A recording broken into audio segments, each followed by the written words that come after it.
dialogue. So Oh yeah, so it's basically like a visual novel. no, Uh, not in that sense. Just mostly like I hear it's more the like Persona. missions. See, yeah, people keep I saying hear that it's it's very definitely similar like to Persona. Persona. Say again. Like it's like Persona. It's very Persona-esque. Yeah, you could say that. It's a little Persona-esque. yeah, Just a not little. completely, but Yeah. it's fun. I wish they had put in more Yeah. arcs this week, but hadn't had the time. I also heard it's basically made for people that grew up with Digimon when they were younger and they're older now, so this game is like for them. Yeah, it's Yeah. definitely a game for the fans of Digimon. Yeah, You know, that was me. I was a little kid and I used to love Digimon. Yeah, And same here. I, wa- Digimon was I the watched thing. at least like the first 3 or 4 seasons or something like that, and I really liked it. So I'd probably dig this game. yeah, Yeah, definitely give it probably. a shot. It's awesome. Like the main thing about it for me, like most thing I put most time in is just trying to create my, favorite Digimon team, just collecting all the Digimon. Like you'll probably put more time into that than actually playing the game. How many Digimon are there? I guess around 250 or so. Oh shit, that's a lot. That's a lot more than I thought. I thought there Nah, were only like a select few because I thought you only got one Digimon. But No, that's you why can I get think like a the show. greatest thing about this, you can have like what 12 in one party. You got 12 in one party. Yeah. Oh, but you can only take a certain number in the battle. 3 in the battle, Oh, okay. Yeah. but it's like you can swap them in and out. Okay. yeah, So it's pretty. I saw some gameplay of like the beginning of the game, and I gotta say that one girl Nokia, Mhm. she's got that bitchiness going for her, and I like it. yeah. Yeah, Which she's one fun. is that? She's one. she's a little bit strange, but I actually like that because you don't know what she's up next to, and it's kind of interesting. So yeah, I like that. I like that. Nokia is like the girl with like the short red hair, like Yeah. She the got weird Man, I dress. was very surprised about how the girls looked in this game. Like, oh my Yeah. god. Like they really blonde try to one looks good accentuate to their me. bodies in that game. Like even if they're having if they're completely covered up, you'll see their tone and shape. I Because don't the know what's up, but artist, they the love artist belly is buttons really in that good. game. Well, it's like we said, like this game was targeted towards people that grew up with Digimon, Yeah. so they're not specifically for the little kids anymore. Yeah. They indulged a bit. They grew up with the fans. Yeah, but yeah, So- you can see. Definitely, that's a game for the fans. hmm So what if you're Anyway. not like a long time Digimon fan? Like if you never fuck with Digimon ever. It's well, still a very good game, I yeah, guess. it's definitely a good game. Like, especially in like a classic turn-based sense. Like, you can tell it's definitely a handheld game though when playing it because I'll say it's kind of linear, like in terms of dungeon exploring. But that's like how most of these turn-based games are nowadays in this generation on the handhelds. True. Yeah. So should I get it for PS4 or should I just get it on the Vita?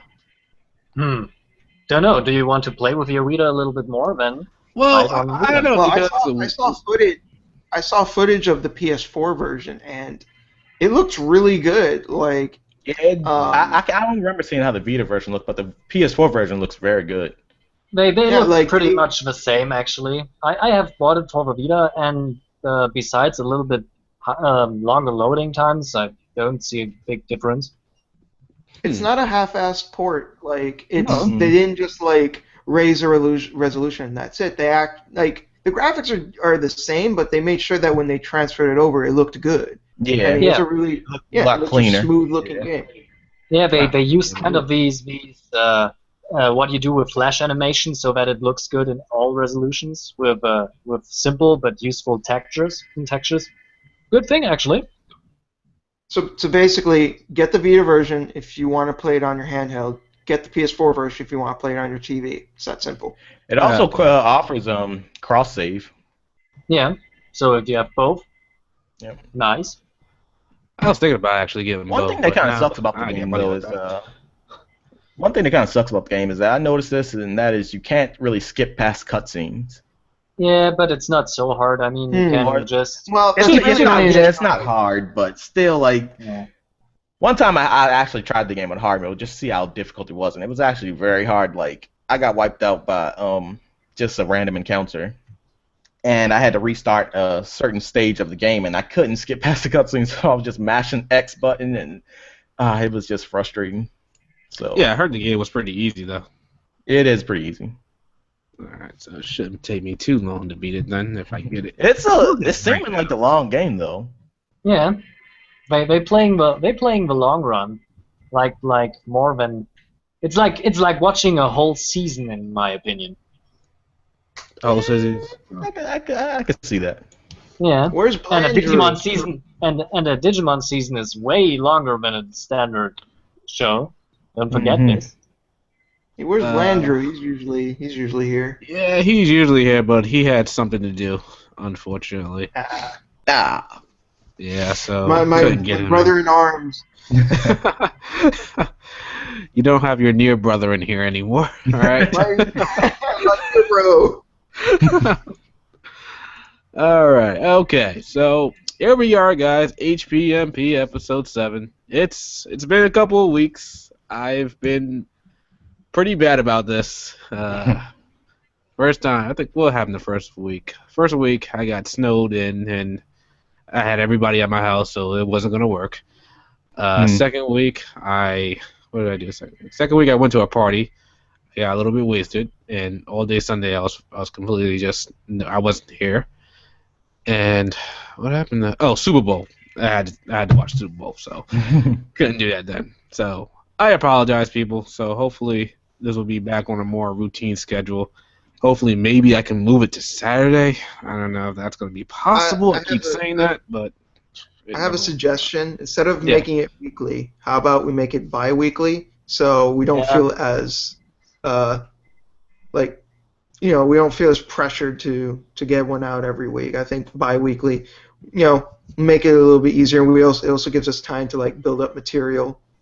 For Yeah. the next Okay, episode. yeah, then, I yeah. think All right, so bi-weekly. I then. mean- That actually works, so- I see what happens to gaming sites if they do daily news segments.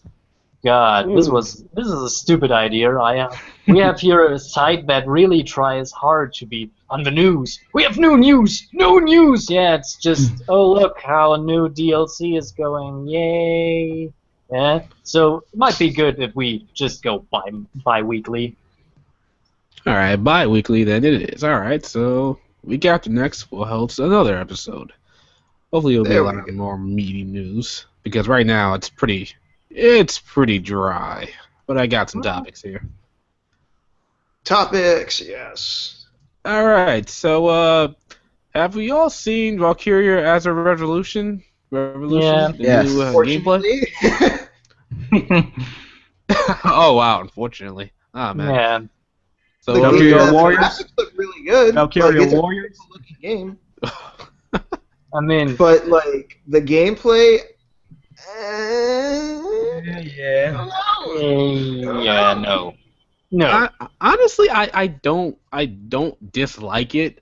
I mean, it looks like it just needs to be polished up a little bit more, and then it could be something that's more presentable because it's basically Valkyria Chronicles without the turn-based structure and selecting units, pretty much. That's the way I Yeah, see but- That's it. what we like about Basically it. not Valkyria. Yeah, Yeah, but yeah, that's the problem. and that's the thing. People are saying that this is a spin-off, so we can't judge it by the other Valkyria Chronicles games. Yeah, but True. that's the reason. But why make a Valkyria Chronicles game if you don't want to include something of a series? I mean, if you only go for some setting elements, vaguely setting elements, why do it at all? Why not call it something entirely different? This is the Exactly. question I ask.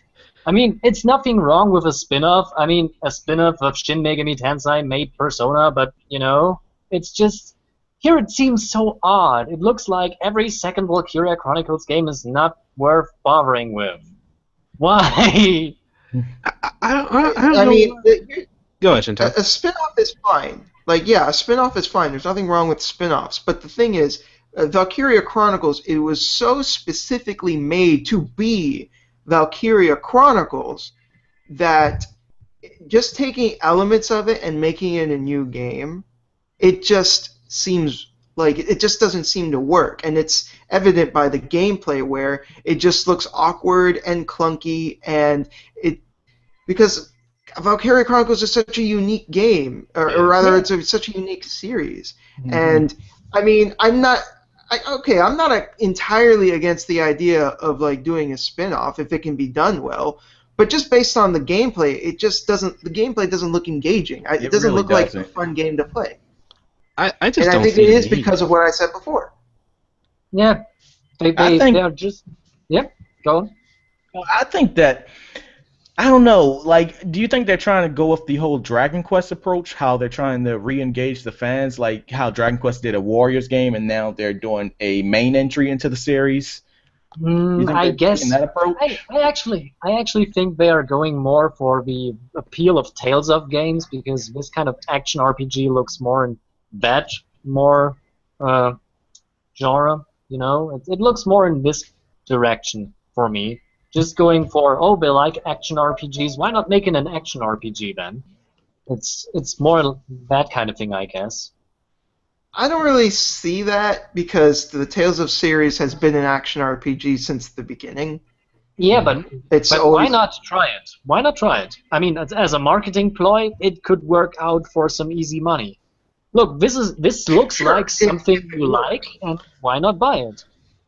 And I had problems getting people into the series. I worked at a GameStop one time and tried to pitch the game to people, and they said, I don't know, more action or more strategy. It was just this wishy-washy thing. They couldn't decide it. And I guess Sega had the same problem with that with some people, especially in the West. And now they're doing this out of desperation. Actually, Valkyria Chronicles sold more in the West than it did in Japan. Yeah, but that's not new. But yeah, don't know why. I'm just saying because you said especially in the West, and I'm like, well, not really. It actually did really good over here. It didn't start off doing well, and I would actually credit that more to the fact that it was released on the PS3 when the PS3 was a console at the time when nobody gave a fuck about it. Nobody gives a fuck. And I mean, it eventually got good sales down the road. Yeah. Also, the PC port was very successful. They made a shit ton of money. Like the PC port was so successful. It's like everybody is saying that it's a great game, and now they just decide to do a complete like almost 180 or 360. I don't know which one. Hey, don't be surprised if when this comes out in the West, it No, a goes to 360 PC. means you turn right back around in the same direction. It's like, why make a spin-off in the first place? It's like it's not needed. You could have just went with Valkyria Chronicles 4, and everybody would have been happy. Why do they feel the need to actually spin it off, do something different with it? I don't understand it. There was nothing I would have wrong been with fine with it if they made it work. And you know what? To be fair, this is probably still like, I don't know, beta? Not beta, but like, it's not finished yet, so maybe it will be better when it comes out. But, man, it just doesn't look like fun right now. It really doesn't. It's funny, too, because, like, they're even still using some of the mechanics that's in the standard Valkyria Chronicles that are just useless in this type of game. Like, what's the point of even covering or shooting anyone if you can just go up and slash them? Like, especially the smoke screen. What was the point of that? I couldn't even see my own character. Like, what? Come on. Yeah, why? This makes no They don't know what sense. to do. They have no idea what to do with this franchise. And the franchise is just fine as it was. I know it's been a long time between releases. I get that. Maybe you want to re-energize the fan base or something like that with something different, but you don't have to. I'm pretty sure it's just Japanese people like action games more. I think they were on the right track just by saying, hey, we're going to remaster the first game. That was good enough. Yeah. You know, for PS4. Yeah. That's fine. Why do you have to do this too? Not sure. Maybe this was the deal. Make both or even make none. This could be the case. I mean, you don't know what's going on behind the curtain. If they really want to reinvigorate the fan base, they would re-release Valkyria Chronicles 2 and 3 Yeah. remastered for consoles and PC. Yeah. If That would they work. really want to reinvigorate the fan base, that would do it. Especially since we never even got the third game. 3, yeah. Yeah, but that would cost like a whole bunch of money to freaking. Yeah, but it will be Type Zero. costing. Would it, But it but costs would it less cost than more making a new than to make game. a whole new game? Good point. Yeah, that's true. Yeah, definitely not. Yeah. That's just insane, especially. Yeah, see, this further doesn't make any sense. I mean, this Yes! is not the first time. It's not the first time that Sega makes no sense, but this time, damn, this is even new for them. Let's release Yakuza 5 on a console that nobody cares about anymore. Don't know. Maybe we get the next.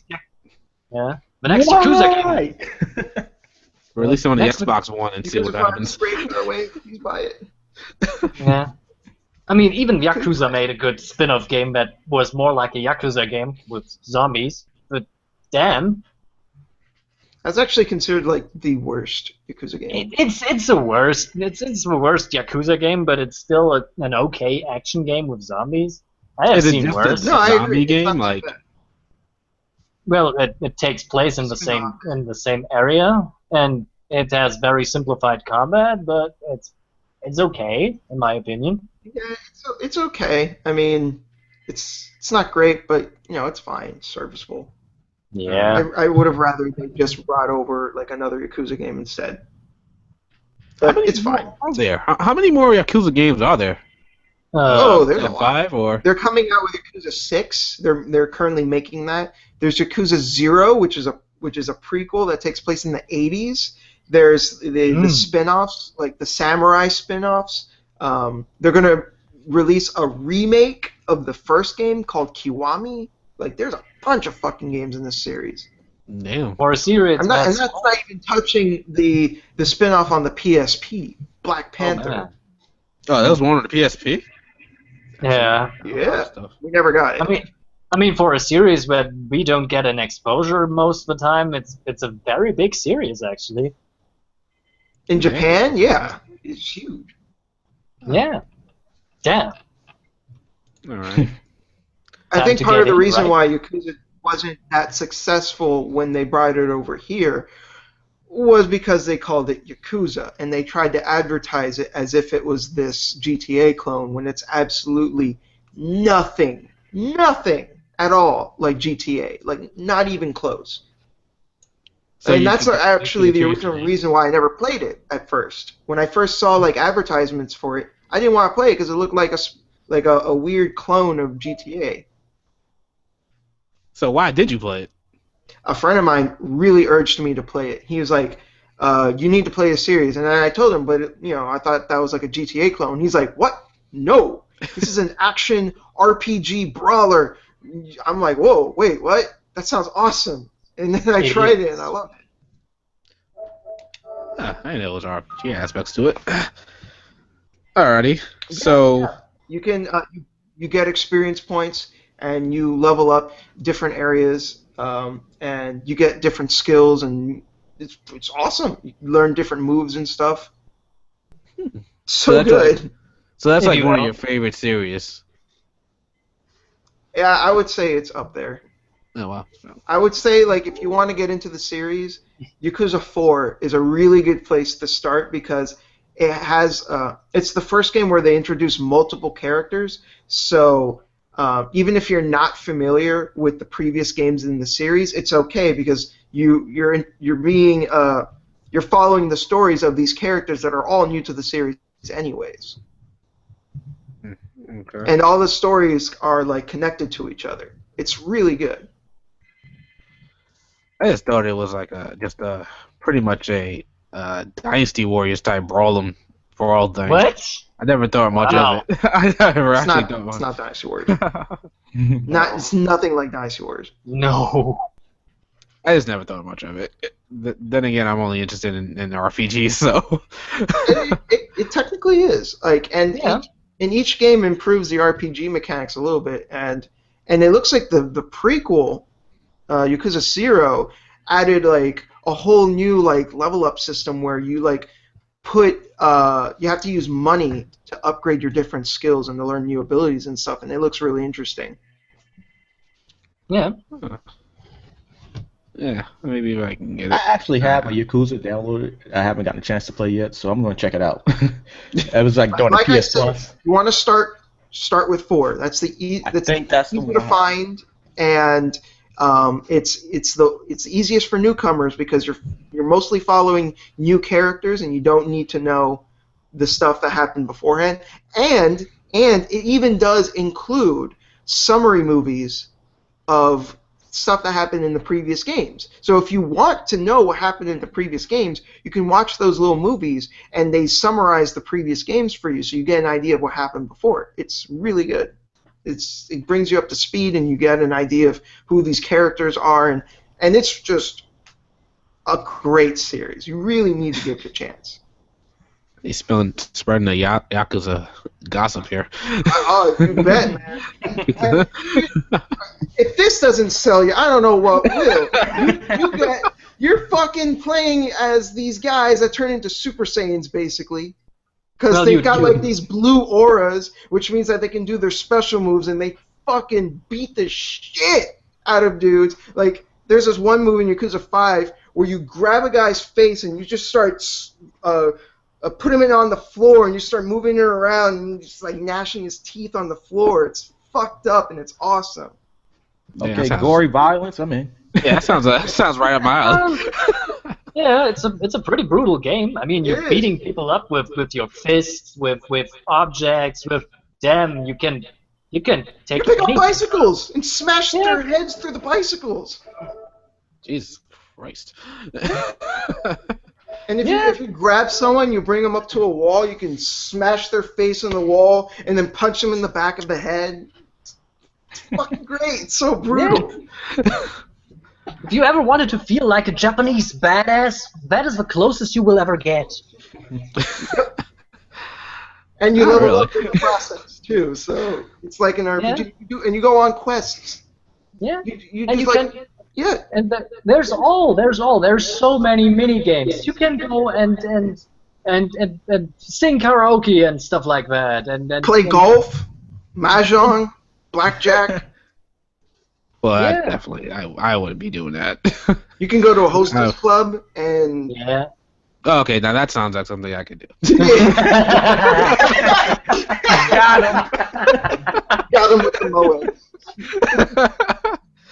Which is sad because I'm playing Hyperdimension Neptunia, and it's like I don't know, I like moe stuff, but it comes to a point where it just gets to me, and it's like I can't play this stuff anymore. Well, I was thinking, and this may just be me, and I may sound a little sexist for saying this, but I'm kind of tired of all the Compile Hearts, female games. Like, I need a male character. I don't actually blame you on that one. Like, I played Fairy Fencer F, and that one was good. I don't know why. It was just good. Yeah. It was different. It was definitely good. It was definitely good. Worth it. I don't think that's necessarily sexist because, I mean, these games have nothing but estrogen in them, so I don't blame you. True. Thank you. Okay. So, just get rid of these females. It's like I'll play Hyperdimension. It's just dripping with it. It's like not a single guy in this whole game. I'm like, who is this game for? It's like, is it for a girl? Is it really for guys? I can't even. When I say sex, I mean like the Italian games. Those are definitely like. Wait a minute, Shadow. You say that as being the single most consistent buyer of the series in this group. I don't know why. I honestly don't even know why I got into the series, to be honest. I mean, when the first one came out, I'm looking at it. I see this purple girl in this plug suit, and I'm like, oh, this looks awesome, and she looks pretty hot too. So let me start playing it. Oh no, the character designs, they do get you. They're tight. Yeah, that's what got me. They got me with that. And then when I saw the gameplay screenshots, I mostly saw the plug suit girl, Neptune, pretty much fighting. So I'm thinking, oh, this is how the whole game's gonna be. No. I pop it in, and it's just these moe characters, moe cute girls for the most part doing cute things. And okay, the story is it's funny, but for the most part, it's the moe that's driving you in. And I really don't even know why I come back. Honestly, I don't know why. I mean, okay, sure, I like the what's her name, Noir, Blackheart. Sure, I like her a lot, but these games they're just draining me completely. I don't need to be playing these games immediately. Like I can See? wait. See, this is the problem with these MOA games. They are like crack. You actually don't like them, but you come back to it. That's the best. That's the best thing you can say. Yeah, they're like crack. You know it's bad for you, but you're still gonna keep playing it. So yeah, And I'm proud that I could escape it for some time, but every time I see a scene with Neptune and she's funny, I just feel like I actually like that. yeah, that's the same Sometimes. thing I get too. It's like, oh, I actually like cause Neptune's pretty cool. She Yeah. breaks the fourth wall. She's really aware that she's the protagonist all the time. Like some of the lines she said in the new game, Victory 2, was just hilarious. And it's like I want to keep playing just to see what she does next. Or sometimes and it's like, no, I don't want to buy this because I know it's not worth the full price. And they're just reusing things from the previous series, especially if you play the Rebirth series. They're just reusing everything, and they're just charging you full price for it. As I They're said, pretty it would be better if they would change the format and just make it simple online skits that you can watch every week, because this would make more sense at this point, I guess. And you could make actually more exposure to the people because they don't have to play a big game, and make some interesting statements about the industry with that. True, but I still like the RPG nature of it, definitely. Even though That reminds me. Concerning Neptunia, game trailers said that was one of the series that deserved to die. Guess who just died? Oh, yeah, I couldn't believe that. I thought that was wait, is the site still up? No, I don't know. I haven't checked, but but the irony is irony. so It's brilliant. so thick. Well, Hyper Neptunia won. Yeah. Hyper outlived trailers. Game trailers, damn. That's the power of Moe for you. Yeah.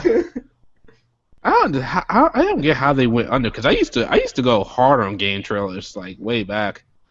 I can't believe they're going under like that. I'm not sure. I'm not privy to the details, but man, that's something else. Well, I think game trailers definitely deserve to die. I thought they had some pretty good reviews and stuff, even though I think some of their reviews don't actually play or beat the games, or play actually enough to review it, but whatever. That's a topic for another time. All right. Yeah, I have a problem with that for a lot of reviewers. Yeah, it's like I was looking up some Digimon Cybersleuth reviews, and I could tell this person just didn't play the entire game through. It's like a 4-minute review, and it's like he's just basically just going off the first 20 minutes or hour maybe of the game. Especially after I beat Neptunia, I saw a lot of people that was just going over the first hour of the game. Like, you did not spend 30 hours in this game like I did. Okay, suffering through the damn visual novel text that wasn't voice acting. I'm not going to name names, but I remember watching this one review for Deus Ex Human Revolution, a game I've beaten twice, so I know what I'm talking about. I need to get my PC back. I wanted to play that game. And that guy said some disparaging things about the writing, and I was just like, what? But the thing is, his criticisms were very vague. And then I realized as I was looking at the footage, he was only showing footage of, like, very, very early stuff in the game. Like, basically, an hour into the game. And I was just like, wow. Really? Come on. I think reviewers for RPGs, especially JRPGs, if they can, they should show the time. How much time they put, like the actual in-game time, so I could see it. Because I saw so many for Xenoblade Chronicles X, I didn't see the time on a lot of people's reviews. So I can tell that they probably didn't put too much time into the game. At the very least, I think they should show what level they are, and if they're like a decent level, then that would give you an idea of like, okay, this person's like level 40 or 80 or something like that. Yeah, It's they like, gotta start okay, putting then I can stats. say go ahead and review. Go ahead A and reviewer try has to to put review. their Go ahead. stats in before they do the review. like Shit. yeah, I mean, obviously certain games they don't showing the stats like that or what level you are. It's a little easier in some games than in others. But I think if you can find some way to put it in there and it doesn't look awkward, I think you should. Definitely. All right. Okay, so let's move on, shall we, to next topic. Nightmare, I think you got some very strong opinions about this one. Oh god. Fire Emblem Fates. Oh god. Friday, and I'm hyped for it, but there's some things about it I'm not too happy about. I mean, it smells like. Are you guessing the lack of petting? Or is it the drugging of a girl to make her see boys as girls? Oh god. Or girls as boys? You think the petting thing? I don't even care for it. It's amazing how people can get mad over that, and they can honestly like just spew out stuff like, "Oh, I'm not gonna buy the game now." It's like that thing wasn't even needed in the game to begin with. Why do you care so much? It doesn't affect gameplay. It doesn't affect the story for the most part. Why do you care? It sounded like the mechanic would be used for streamlining building relationships to the characters, so it might be also having a gameplay impact, but very slim. Yeah, exactly. Very slim, and I think one of my comments in my video, my hype train video for Fire Emblem, they said that it's easier to do the petting than it would be to just like I guess fight with the characters to raise the affinity or something like that. But it's like it wasn't that way in Awakening, so you don't need it. It's like why do the Japanese think this petting stuff is okay? Like why is it fun? I don't know. I hated it. I mean, did you ever pat a girl on the head? This was fun. This was fun until they say don't touch my hair. Yeah, I'm kind of lost here because I didn't really look too much into this because it sounded weird. What exactly do they mean by petting? Is it literally just patting him on the head, or No, it's I like hope it is. some bondage stuff? it's like you're touching them with the stylus or something like that, and you're like touching them various body parts, and it helps with the affinity for each character, I guess. And So Nintendo they- thought so- that was too sensual, so they pretty much cut it out. Pretty much cut it out. They didn't completely cut it out. It's still in there, but it's like it's there from the beginning for the Japanese, but for the English release, you actually have to get the affinity all the way up to max or something like that to actually get the petting thing to show up. So it's really not doing anything to help your character get closer, is it? If you're already going to max it out to do that. Well, in the English release, I guess. Yeah, I guess well, it's true. Yeah. Yeah. I mean, guess it's that's true. just there for people who want to pet people. Why not? But Oh, yeah, I never saw the point in that. I Yeah, think yeah. we can just jot this down as LOL Japan. yeah. It's like, why Japan? Why do you like this stuff? It's like the stuff. Well, I mean, I- their I don't economy's like kind of shitty right now, so I think they just need like silly stuff like this to get their spirits up and to make them feel better. I don't know. Yeah, that's actually not far away from it. They really feel shitty. Their workload is too high. 16 days a week, 16 days a day away from home, and nothing to do with your life. It's not fun. It's not fun. So they might need something like that. But for me, the whole Fire Emblem thing smells like my favorite genre: exploitation. Ah, yeah. Mhm. Yeah. Yes, it does. And this is not good, actually, because Fire Emblem isn't so big a deal in the strategy for a lot of Western players. A lot of Western players only are Nintendo players who never played real strategy games and stuff like that. And the problem with Fire Emblem in general is that it's a very basic game, in my opinion, for a strategy game. So, Well, are you talking about Awakening, or are you talking about the whole series in general? well, it's more in general because Awakening did not so much dumb it down. I mean, the gameplay mechanic is still the same.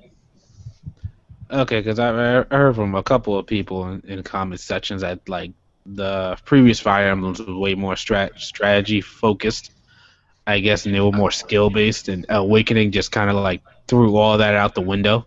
I've never played Awakening, and the only Fire Emblem game I've beaten is Path of Radiance on the GameCube. I tried playing Radiant Dawn on the Wii, but I did not like it.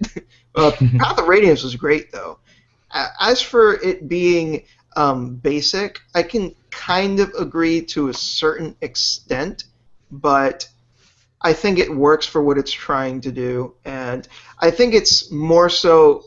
Yeah, if we talk about the core mechanics, they're kind of simple, but what really makes Fire Emblem shine is that, yeah, you have these kind of simplistic commands, and it's not too out there, but they put you in these really strategic situations, like the battles that you go in Path of Radiance especially. Like, you really have to use your head in order to win those battles, because that game is pretty tough, and you really need to be on your A game. And sometimes you have to pray to the percentage gods to make sure you get that crit. RNG.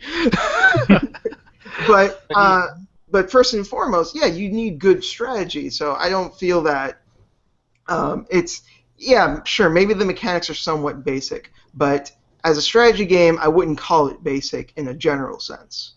And the settings are interesting, but I think the gameplay in itself is not so interesting for me, because I play a lot of classic strategy games. I play a lot of big strategy games, and for me, this just don't looks like an interesting thing. A lot of elements are missing, and especially things like no line of sight, no fog of war. This makes it hard to swallow because it makes the game so predictable at sometimes. But maybe this helps for people with the tactics, or maybe I'm just old and don't get the gist of the young people anymore. Well, all I know is that this game kind of revived the franchise, and it's selling well. So, hey, if it ain't broke, why fix it?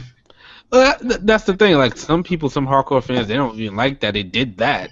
I'm thinking to myself, I'm like, if Awakening hadn't come along when it did, where would the series be? Exactly. It'd pretty much be, well, it was dead pretty much. Yeah, but they didn't have, but they wouldn't have. They didn't need to make it the shipping simulator 2012. Apparently they did, because that's what sold. That's what sold. That's what got it. Yeah, but we don't have to do this. We don't have to do this anytime. I guess they're trying to appease to the older fans, like with the two different versions, but it's. I don't like the fact that there's two different versions, but a lot of people are telling me that it's justified, that there's enough content in each version. But the general story is so predictable. Both stories show, oh, we invade the other country, but actually they're not the enemy. And in the third game we play against the enemy. So basically we're doing what we did in the in Advance Wars 1, where they also did this, but in only one game with 4 nations. So I don't know. It's just so predictable and not interesting anymore. Okay, I hate that word predictable, because I feel that it apparently rings. My problem with that word as a form of criticism is that it ignores execution. Execution is king when it comes to anything. You can have a really dumb sounding concept, but if you can make it work, that's the most important thing. So even if something can be quote-unquote predictable, if they're able to harness like the emotions of the characters or what the fuck ever, then what does it matter if it's predictable? What matters if you can see it coming, if it hits you and it's engrossing? Well, yeah, if it's predictable, how can it hit you though? Yeah, I see what you mean by that, but let's just say it outright. The last Japanese game that did that I played didn't do it very well, and I'm not the guy who thinks that Fire Emblem has the best kind of stories, so it might be a personal thing. Okay. Okay, you said if it's predictable, then how can it hit you? Well, I said that. just because you can see something coming, that doesn't necessarily mean that it takes away the impact. Because, let's say, like, okay, in Tales of Xillia 2, for example, I saw the plot twist, I'm not going to reveal what it is, concerning Luger. I saw that coming a mile away. But that didn't take away my enjoyment of when the event happened because it was still handled really well. It was still a really well-written moment, so it didn't matter if I saw it coming. It was still really well written, and I still felt the emotions that during the scene and what the characters were going through because the game was able to convey those emotions very well. So it can still hit you even if you see it coming because the writers do a good job of conveying the emotions of the characters and the gravity of the situation. Yeah, but this is the problem here because they do it 2 times in a row, and this means they have to work to make it either work double time or they're just lazy repeating it. So I'm not sure. It's debatable at this point. Well, And we will I see haven't if it played happens. Fates or Awakening or whatever, so I don't fucking know. Yeah. Maybe it's the greatest game ever and we just don't see it. Yet. I'll be playing it Friday. I want to don't play know Awakening about that. before I touch Fates, so I mean. Yeah. Because if you're, I mean, the execution, okay, yeah, it's important. But if you've seen the ending time and time again, it's like the payoff isn't. I mean, we don't know what the payoff is in the end. I mean, maybe defeating the evil enemy, but what kind of repercussions has this? Maybe the evil empire falls early, and we have to deal with the fallout of that. I don't know. We cannot see this, so yes, We the can't judge basic until we premise. see it for ourselves. So the basic premise might be predictable, but we don't know what the details are. Maybe the details are making this game story, but I don't see it, and I'm not interested in the gameplay. So for me, this game is a skip. But I say maybe it gets you or gets other people. So we might not know. It's all speculation. Maybe I'm completely wrong and they're doing something completely different. Here's another quick thing though about the whole predictability thing because the complete polar opposite of something being really predictable is something that comes completely out of nowhere, and that's what we call an ass pool or a Deus Ex Machina. Yeah. Where it's just this fucking thing that comes out of nowhere, and it's just like, what the hell? There was no foreshadowing. This was explained or nothing. So yeah, there is a thin line. There is a thin line you have to walk for that. Right. The foreshadowing, predictability thing. It's a very difficult thing to do, and interestingly enough, for some people it works easier than for others. But yeah, that's just what I'm saying though. Like the way it's handled is more important than anything else in my mind. Yeah. I don't know if I agree with that too much. I mean, I can't even gather my thoughts right now about it. I had to do a separate video for it. Yeah, I can't. Well, I mean, do you at least see where I'm coming from? Yeah, I definitely see where you're coming from, but I think that I have to think of other examples of games that I played, and yeah, the execution was awesome, but then at the end, I knew that character A or B was gonna die or something like that. Just the way it happened. Okay, I guess it was epic the way it would happen, but you could still see that he was gonna die like all the way in the beginning or something like that. I don't know. I think we also have to take into consideration like what we might foresee may not necessarily be predictable in the normal sense. Like just because you saw something coming, that doesn't necessarily mean that it was like generally predictable. You just happened to see it coming. Yeah. And it's not something that most people would have picked up on. And then in that case, is it really fair to hold it against it or not? Well, on the other side, I actually find an interesting enjoyment out of very, very bad examples of a foreshadowing and predictability thing, because I had some interesting experience with some specific animes that did that thing completely wrong. Yeah, I was gonna say the only thing I could relate to, like as far as predicting something that's happening, it still hits you, is in an anime like such as Fate Zero. You remember? Yeah, Well, my boy. you remember how Oh, Ryder? You remember that scene with Ryder where it was Yes. pretty much his time. You seen it coming, but even though you knew it was happening, it still got you. You Yeah. know? Yes. Oh, Ryder's the best. The best. Right, Wait, yeah. which Ryder we're talking Yeah. about? Oh, Fate Zero. Fate Zero. yeah, Fate Fate Zero. Zero. Holy God, not the other one. No, Fate Night Rider is more like Ride Her. Yeah. Yeah. So Okay. no, but I actually can find you an know what's enjoyment. gonna happen to him. Like in the show, when you're watching, you know what's gonna happen to him. Exactly. But when it happens, you're still like, Oh. shit. Hey. Like you're just hoping that you're just hoping that it's not real. No, this can't be happening. It's like that. Yeah. You don't want to accept it, but hey. So good. On the other side, I had the fun of my life watching the third episode of Sword Art Online as I saw, oh god, they will all die. Jesus Christ. They will all die, and I saw this is the most fun episode ever.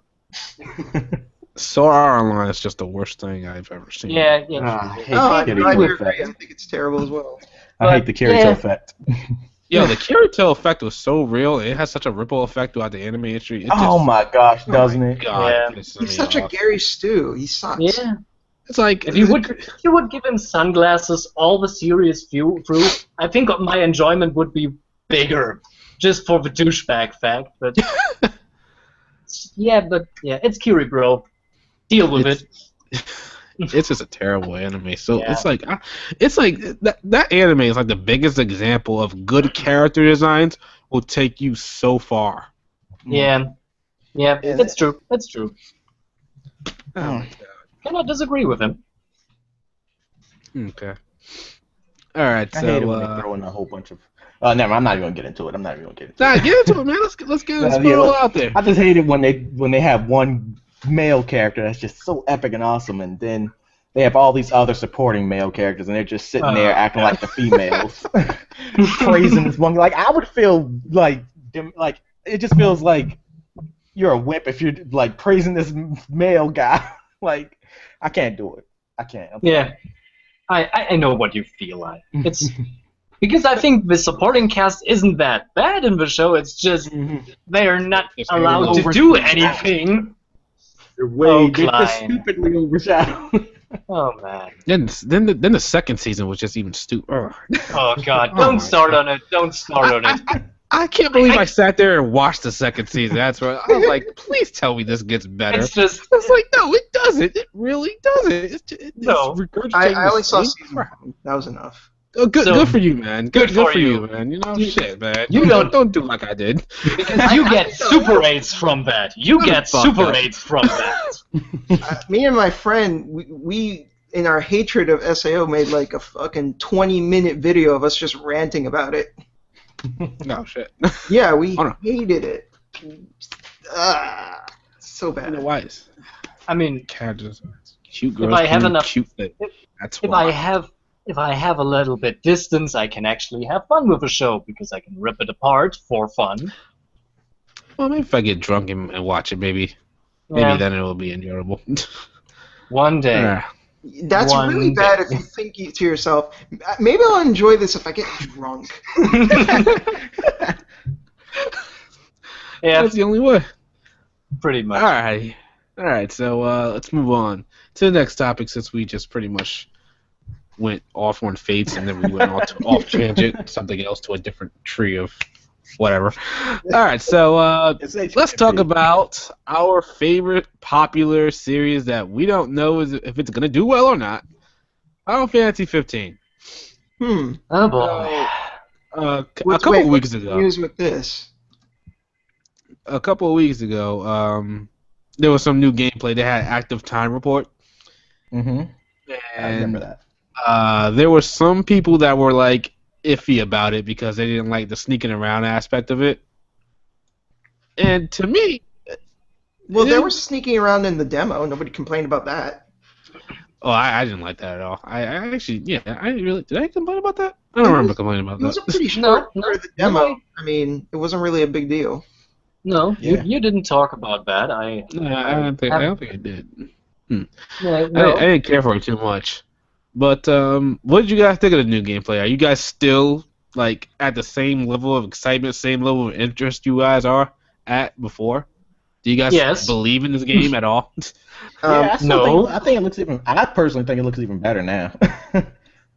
Like Hmm. the I gameplay haven't looks. watched the most recent active time report, so I can't comment on that specifically. But generally, what we saw in the demo and compared to what we know now, like they have announced like a lot of improvements already, like being able to switch weapons on the fly instead of like based on what type of attack you're using. I think that's pretty cool and better. Um, Mhm. when they updated the demo, I thought the update was really good and added some neat features and some like being able to dodge manually instead of having to hold down the L1 button and using up magic. You could just do a dodge roll, which was pretty cool. And they added the team attacks, which I enjoyed. Yeah, and So they looked even better in the newer one. and they fixed the frame rate. So I mean, I think if they just keep tweaking the game and improving it, then yeah, I think it's going to be a solid game. Yeah, and also It's I gonna think be we a all need to solid remember game, but not that an amazing I'm not game. expecting amazing. I mean, let's be real here. Final Fantasy This nowadays. game was first announced like what 10 years ago. If Yeah, it's been we 10 years. It's been 10 years at this point. something like that. I mean, if we compare it to the wait and how long we've been waiting for it, it's obviously not going to live up to that hype. There's no way. It's impossible. So I mean, I'm trying to keep my expectations like reasonable. It's probably going to be a fun game, and I'm probably going to enjoy it. Is it going to blow my mind? I doubt it. But you know what? It doesn't have to. It'll probably still be a game that's worth playing. Okay, alright. At I least it'll think be also that. we need I to just keep don't in want mind that this was originally Versus, right? So they made a cop out and called it 15. So it's definitely not going to be the exact. It's not going to be a Final Fantasy turn-based type of game. It's going to be a different game. It's the same way they're doing with Valkyrie Azure, whatever that thing is called. That's what I think they're doing. Azure Resolution. Yeah, it's a Revolution. Yeah. You think they should have called it something else rather than 15? Yeah, I definitely do. I think that 15 was just a cop out since they waited too long, and Yeah, they said, that's hey, what I think too. we got a game that's and made. Final Fantasy 13 was so mixed. Yeah. I guess I want to say that they just said, "Fuck it, we're gonna make it 15." Yeah. We don't feel like making another game for quite a while. Okay, so I think it's gonna be good. I just don't want it to fail like completely. That would be pretty bad. But Yeah, I mean, I don't think it's going to be a failure. I'm pretty sure at the very least, I think we can expect a decent game. You know, okay. I think at the very least that's what we can expect, and maybe we'll be pleasantly surprised, and maybe it's a great game. But I think at the very least, it's going to be a competent game. It All definitely right. looks, to me at least, and it's just mostly because I love action, hack and slash. It looks like a fun game. The demo was fun. I never got to play the demo, unfortunately. Aw, that sucks to be you. So, March 30th, they're gonna reveal the release date. You gotta have an Hey. announcement for a release date. Okay. So they make an announcement for an announcement Yeah. for a release date. Yeah. I love modern communities. So, what do you guys think? Where a release date is gonna come in? Probably. Have there ever been any speculations that's going to be shooting for 2016? Yeah, they said a couple of times that it's gonna be 2016. That I see it coming out producer during the was holidays, saying that winter. was supposed to come out in 2016. I said see the it coming up holidays? during the holidays, winter, November, December. Okay, holiday, winter, November, December. Anybody else? I have to look something up before I answer to that. I think it's going to be either late this year or early next year. Pretty much the same case, winter. Yeah. So I mean, they've showed a lot of improvement. Like they've showed a lot of work that's being done, and they have been pretty consistent with keeping everyone up to date. It's like, hey, look, we've been working on the game. We've done certain percentages of the game in this context and whatever. I think at one point they even said like the game currently is playable from start to finish. It's not done. Yeah, they did. They definitely said that. Yeah. Yeah. Like it's not done. It still needs to be polished, but it is technically in a state where it can be played from start to finish. So that is something. Yeah. I'm also liking that. Yeah, like you said, they're keeping us more informed of how it's progressing. Even with maybe even 7 Remake, they're keeping us. And you know what? They're definitely going to include the demo for Final Fantasy VII with it. Yeah. Probably will. I mean, even with the release of Final Fantasy VII, the re-release of the original on PS4, they included the E3 trailer. Oh, they did? Yes. Oh, shit. I didn't know that. Yeah, they just decided to throw it in. They're like, here, fuck it. It also came with a sweet theme. It's the theme I use right now for my PS4. It's really nice. Was that just a promotion, or can you still get that theme with it? You can still get it. Oh, okay, cool. Yeah, if you buy it right now. So I give my 2 cents. I say November 2016. Alright, so Nightmares on a strict November 2016. Because this is actually the place where I guess that Persona 5 will release, and I'm guessing they want to. Next thing we're talking about. And I'm pretty sure they want to go for a straight release at the same area for a beatdown. They want to go hard on this. I'm pretty sure about that. They want to show we can beat Persona 5. And I will see how they miserably fail, so... Yeah, I don't think that would be a good idea to go up against Persona 5. Hey, it wouldn't be the first bad idea of Square Enix this year, so... Yeah, because it definitely ain't the last. Going up against Persona is a lose-lose situation. Yeah, it's not a good idea at all. I think they're trying to bank on like we're fucking Square Enix. We can do whatever the fuck we want. And it's like, you're not the top. Do you guys think if they did offer us Final Fantasy VII demo, they would stand a chance, or do you think it's still no chance in hell? No chance in hell. No realistic chance at all. No. I'm gonna say. Even if they include a coupon for a blowjob, they wouldn't win. I don't know about that because that'd be a pretty good deal in my book. They had my sale. They had my money. Wait, what'd you say? Say it again. What'd you say? If they include a coupon for a blowjob. Oh my god. So, get it from a hot Asian girl? They got my sale. Shit. Konnichiwa, I am Square Enix. Sucky fight Bella. Oni-chan! Would you like to be referred to as Oni-chan or Senpai? They probably got the money to actually do that too. Oh man. Alright, I'm gonna say September for Final Fantasy 15. I think right after the summer they're gonna do it. I don't know, because isn't like summer the Persona release? Oh, supposedly Persona 5 is supposed to be coming out in the summer. I don't think they're gonna do a Big Hero 6. Not Big Hero 6. What am I talking about? The new Mega Man. What's that new Mega Man game? Mighty Number 9. Yeah. I don't know. That's something else I wanted to talk about as well. Yeah, I don't think they're going to pull a Mighty Number 9 and do another delay. I don't know, man. It's like, okay, so we're moving on to Persona 5 here.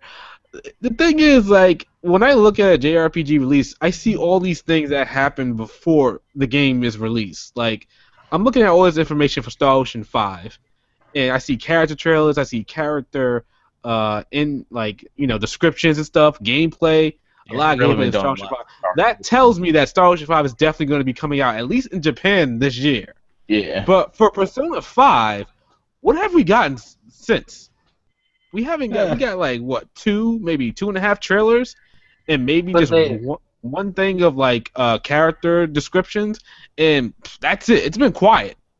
Yeah, but but all what we saw looks very polished and very finished. They might just only adjust things. They just want to be sure that the game is at the best state possible.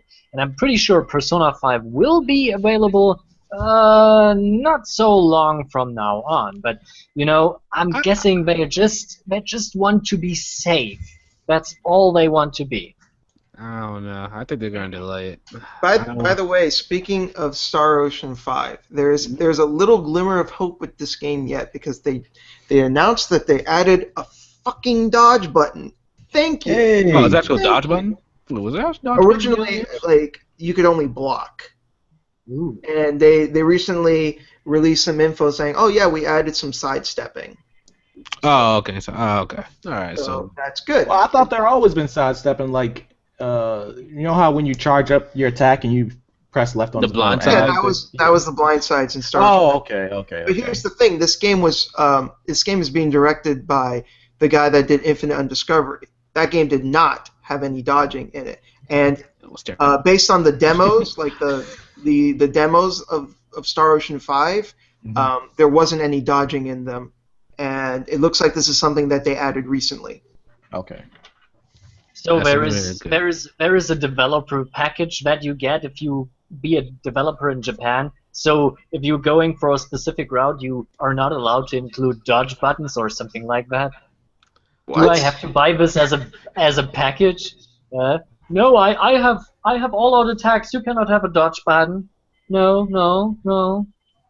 Looks like it. It's just Maybe I get it sometime. I just like knowing that, like, if some bullshit's coming my way, I can get out of the way. Yeah. That's like, good. oh, there's some shit I don't want in my face. Get out of the way. You're not the only person I know that's pretty pessimistic about Star Ocean 5. Well, Because I mean, it also reminded me of Star Ocean 3, and I'm not a fan of that game. Again, I don't. It's a lot of things that remind me of Star Ocean 3 out of that game. Like, Yeah, a lot of I'm not things. really pleased with the fact that the main character's attack animations in this game Yup. are literally ripped Yup. off from Fate. Yeah. Yep. Yes, it is. Completely. And his special attacks are literally ripped off from Edge. And he even looks like Fate. He kinda It's does. weird. I don't know why they're doing it. Maybe it has something to do with the story. Like maybe the timelines are intertwining or something like that. Maybe he's Fate and. Also, Oh my that god, was no! also, I don't know about you guys, but I don't think I like having like 6 party members in one battle. That's kind of how it was in Infinite Undiscovery, though. You could have like a bunch of characters at once. Did it work? It was Probably. fine. Oh, okay. Yeah, it just seems like on this one, it's too much going on. Like, it seems like it won't be enough space on a like battle stage to have that many Yeah. characters at once. Well, they That's need to compensate that with the level design. Like if Yeah. the areas you are in are like nice and spacious, then it's not really a big deal. Tales of the Stereo didn't get that right at all. Not at all. Yeah. Fucked up with that. Unless you were in the field or something like that, it was okay. But the minute you got in a dungeon, they done fucked up. Yeah, they should have made the dungeons bigger. Not sure what they were thinking. Hey, what's the point of getting put in a narrow hallway inside the Tales of the Stereo if you know the camera's like that? Come on. Yeah, I just avoided all battles when I got into like a ruin or something like that. Okay. So, well, let's take a step back to Persona 5 a bit. Okay. Persona 5 is a pretty huge game, I would say. Yes. Well, I think we will all say that. It should be the apex of the genre here. I think we can all agree on that. Yes. Okay. Mhm. But this is oh, you don't agree with that, Shintai? Or- No, I said yeah. I said yeah. okay. This is Supposed to start something? no. This Song is is something great. that I don't want to think about. But what if Persona 5 doesn't live up to the hype? What if it fails outright? Well, what would this well, mean then- for the genre? well, that would mean Nazis riding on dinosaurs. Pretty much the end of the world. It's like I can't predict. I don't want to see it fail at all. No means. But if it does, I might honestly have to reconsider my love for this genre. Wow, that's intense. If Yeah. this game doesn't come through for me, I don't know what I'm gonna do. I might shut down completely. Well, think of it this way, real quick. Can you think of a game made by Atlas, not released? Can you think of any game made by Atlas that was just not good?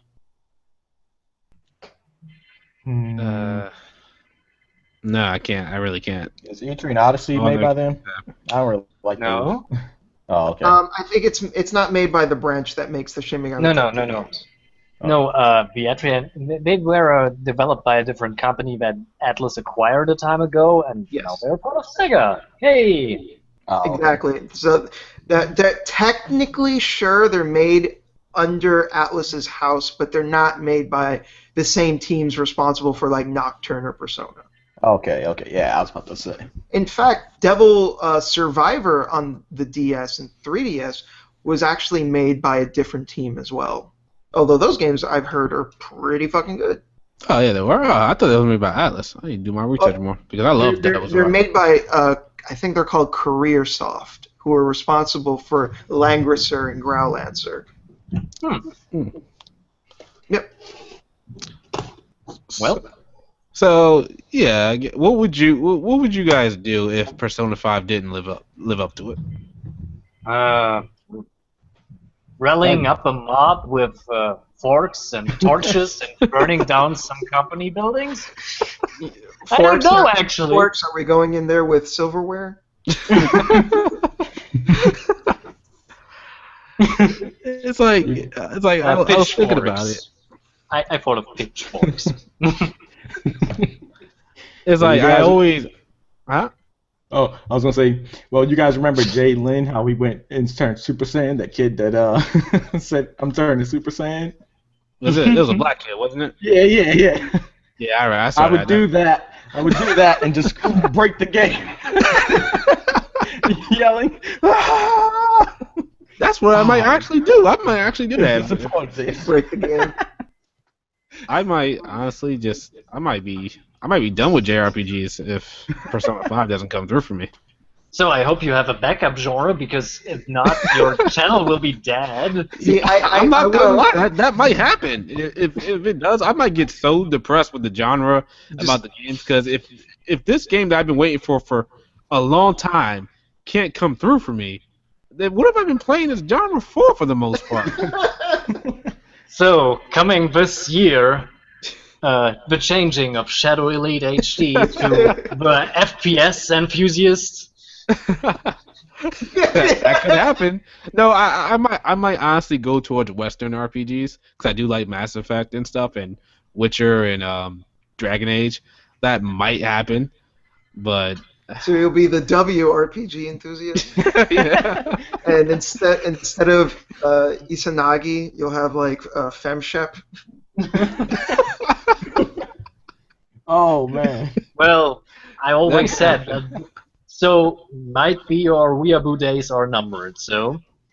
I mean, you stop liking Neptunia, Persona 5's making you question your love for the genre. I mean, If it fails, I don't I think can't- it's going to fail at all. I mean, No. yeah, I think it's like it's less than a 5% chance. I would say that it would actually fail, but that wouldn't being say- said, if the game does turn out to suck, I wouldn't let go of my love for the genre, because Dark Souls 3 is coming out this year as well, and I can't I can't let my disappointment in Persona 5 affect my love for the Souls games. Yeah, I pretty much agree on well, that. So, well, is the Souls games like your favorite games of all time? Yes. Oh, okay, all right. The It's only Souls a- series is among some of my favorite games of all time. Dark Souls, the first Dark Souls, easily in my top 10. Oh, damn. Easily. so this is the good thing, because if Persona fails, even though I doubt that, I have a lot of backup genres I could go back. But no, I'm actually thinking it might be possible that Persona 5 may be a little bit flawed, but I'm pretty sure it will be good, at least. Yeah, I don't think. I was going to say, there's only a few things I need to do right for me, and that is have an awesome story. The music, the music has to be on point. Oh god, the music has to be on point. The music, oh my god, this game has to be perfect everywhere. This is something I think we can all agree on. If we aren't vigorously fighting each other over who is best girl, this game. They know they're fucked up. Yeah, we will see. You know Actually, this is true. You know it's true. yeah. Well, I haven't even seen any, like, besides the main girl, the main blonde girl, like, there hasn't been any others. Like, again, there hasn't been that much revealed about the games. There's not. I'm pretty sure there'll be more female girls. Yeah. I think they realized the power of the waifu. Oh, yeah. Oh, yeah. Yeah, they do. That's why they added a whole new girl in Persona 4 Golden. I mean, come on. Yeah. I wish she was playable, Marie. No, she isn't. No, she is. I wish she was. No, it's not. I wish she was actually in the party. But yeah, no. Yeah. Okay, so we can go away from that because it's scaring me to think about Persona 5 failing, honestly. It literally sent shivers up my spine. I actually made like a audio thing that I was supposed to put up a while ago, but I didn't know what gameplay to put with it, and I'm so depressed in it. That's one of the reasons I didn't want to put it up, because it was so depressing talking about what would happen if Persona 5 was to fail. I think I might just put it up anyway. Well, you confided in us, so maybe that was more cathartic for you. Alrighty. Don't lose your fate. I'm not gonna lose my fate. I want to prepare my heart and my soul and my mind for the potentially unlikely scenario that it might fail. That's fine. That's well, fine. if you give up your love for RPGs, I'll show you a new love: visual novels. I don't know. Visual novels. I don't know. I like to play games. I like to just sit there and just read. I played a lot of them, and even I am not so thrilled about some of them. But I also played a lot of questionable ones. So who am I to talk? Yeah, you probably played something like "Suck My Dick or Die." No. Yo, is that real? No, that doesn't. I wasn't kidding. That's actually a real game. No way. No way. I swear. Go ahead and look it up. No. I swear. Don't do it. No way. There's no way that's a real. I'm not kidding. I promise you, I'm not kidding. Yeah, this is what's giving visual novels a bad rap. Yo, shit! It's actually a game. Oh my god! What is that? Yo, Japan! What? Yo, Japan! I can't. Japan! What are you guys doing over there, man? You guys are out of control. Oh man! Well, there's two. Oh my god! Well, there's mainly two different types of visual novels. There's the eroge and the nukige. Eroge is basically any visual novel with sexual content. But that doesn't necessarily mean that the sexual content is important. It's usually just kind of like a throwaway thing. Like the Fate Stay Night visual novel, that's the sex in that is like almost non-existent. It doesn't matter in the story. It doesn't matter in the story. When I found out sex and Fate Stay Night, I was like, what? Oh, yeah, that shit blew my mind. I was like, what? Why? You can clean Saber's pipes.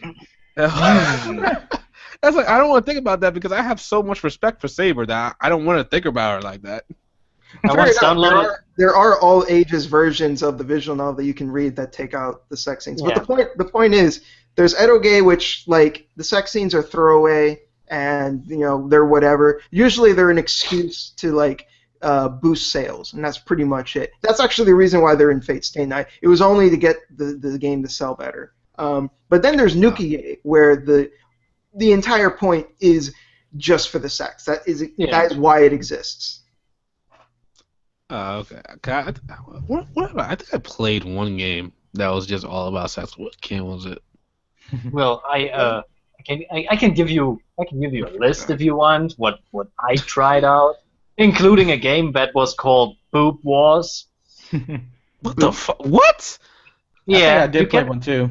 It was actually called Aero Game. You can buy Boob Wars And it has actually a tactical component to it, so Oh my god. yeah, where you, It's also you can decide. on Steam too. You guys So just very- changed me. Why? Don't you like boobs in all sizes, shapes? I'm more of an ass man. Thank you very much. Really? Sorry, so. the ass game is not here, but There is nothing wrong with a nice rack, but I am all about the shapely ass. That's that new generation site. Nah, I think it's all about old pie. No, there's actually. Oh wow, I can't believe this. I gotta do some more research on this stuff. This is ridiculous. it's just like, Ridiculous. it's just like you stepped in a bigger world. Like I just see you going like clack clack clack. What's this? Suck my dick or die. Yeah, I'm like. So, Shadow, we- Shadow, we you shouldn't- do have something to go to after you leave JRPGs, then, huh? Well,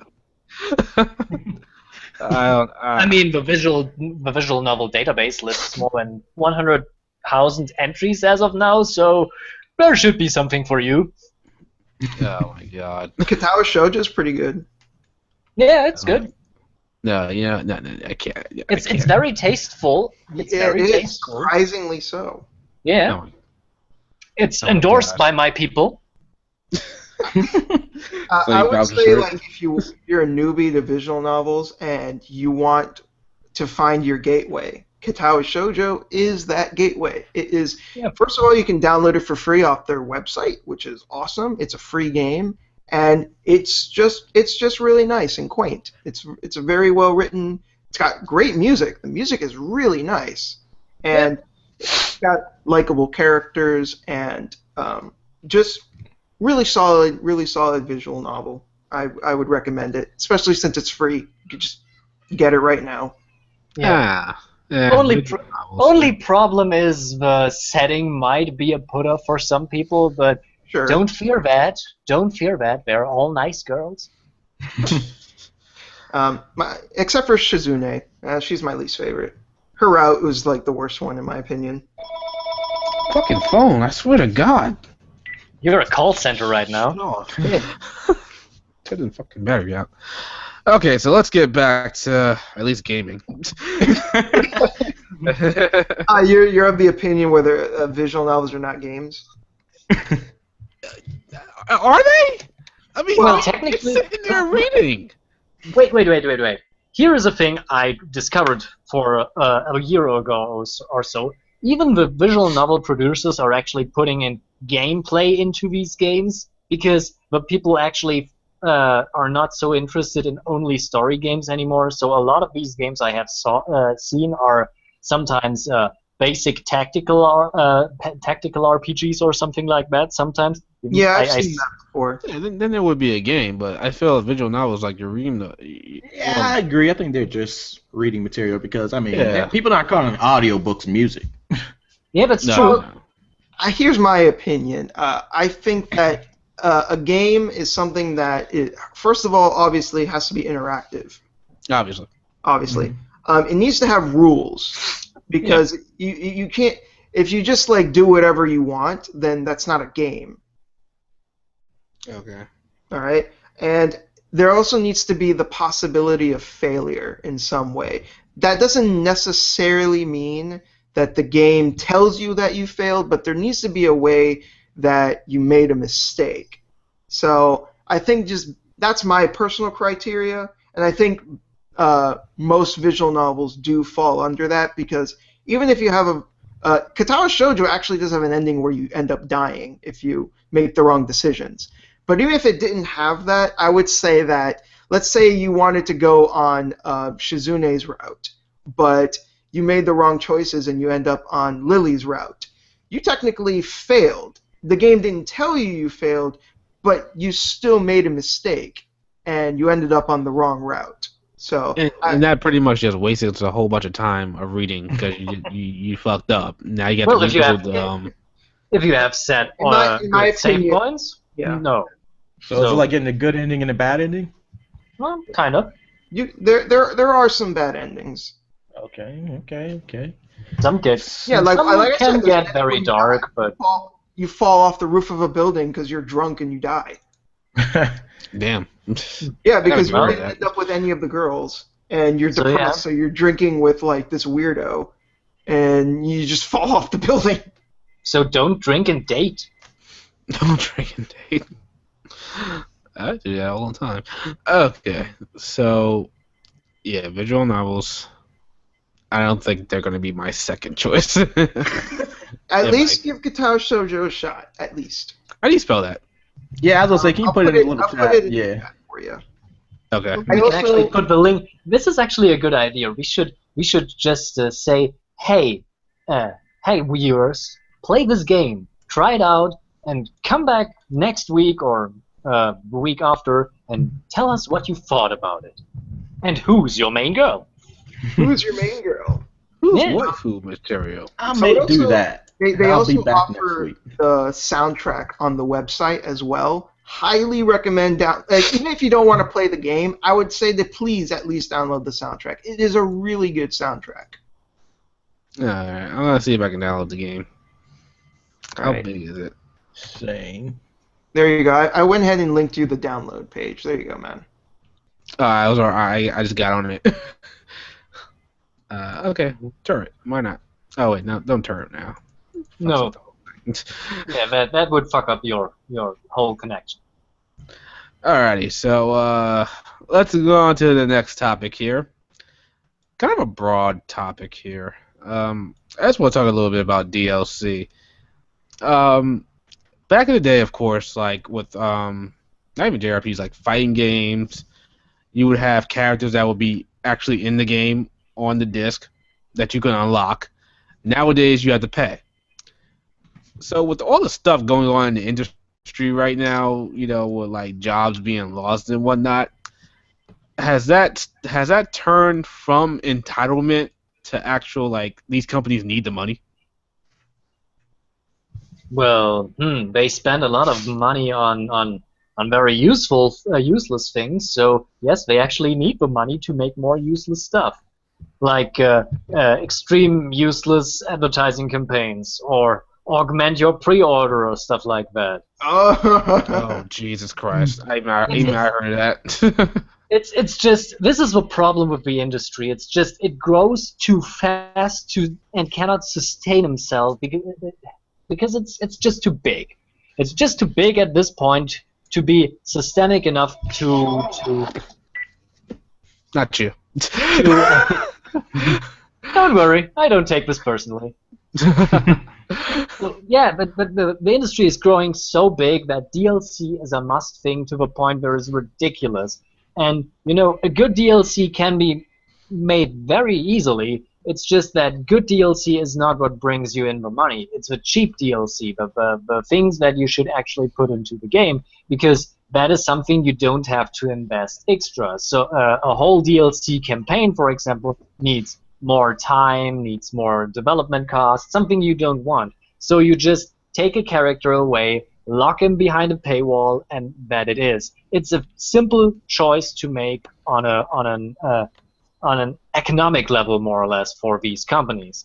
And you know, the most designers wouldn't do that, the most programmers wouldn't do that. It's just the producers have to do that to just sell the game at a good price that makes a profit and maybe finance the next game. This might be a little bit problematic for non-Japanese companies because most non-Japanese companies are known to exploit their customers. I'm looking at you, EA. And- EA Activision. But I'm pretty sure that even the Japanese nowadays know what to do if they want to do something like that. And yeah, pretty much they are doing this right now at some points, but I haven't seen a DLC that wasn't kind of this. So, man, you know. Mm-hmm. The thing about it is like, cause like a lot of gamers, who, especially like long-time gamers, we think like we are entitled to all this stuff that used to be standard in any game back in the day. But it kind of reminds me of anime and streaming anime. It's like back in the day we really didn't have much access to anime as we do right now. and there are services that we can use easily to get access to anime like Funimation or Netflix or Hulu, and like there's really no reason to actually like illegally stream anime because it's pretty cheap.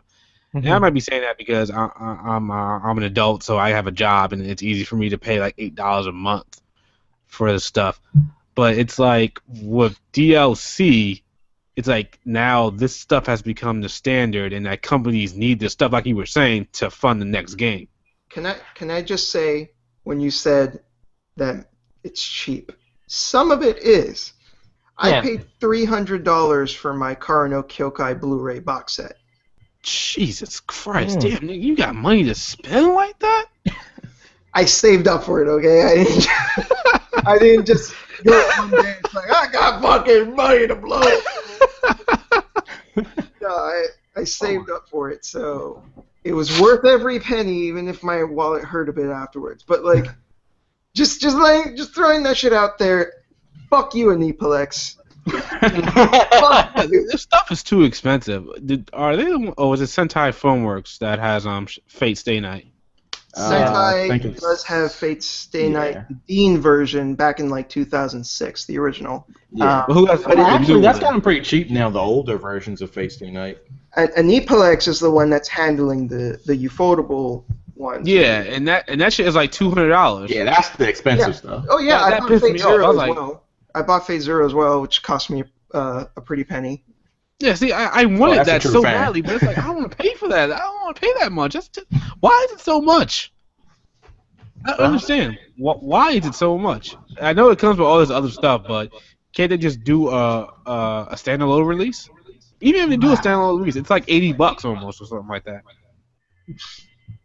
Yeah, same with Gundams. That stuff's expensive too. Yeah, but Gundam is expensive on a different level. Yeah, see, now you're making me jealous there. See, I want that, Shintai. See, that's not fair. You son of a gun. See, that's not fair. See, I wanted that. The day that it came out, I was like, I don't want to. Sometimes it's about principle for me. Yeah. Because I know that something shouldn't cost as much, and I shouldn't be buying it, so I won't buy it. That's kind of what gets me sometimes. You should not forget, anime is still special interest.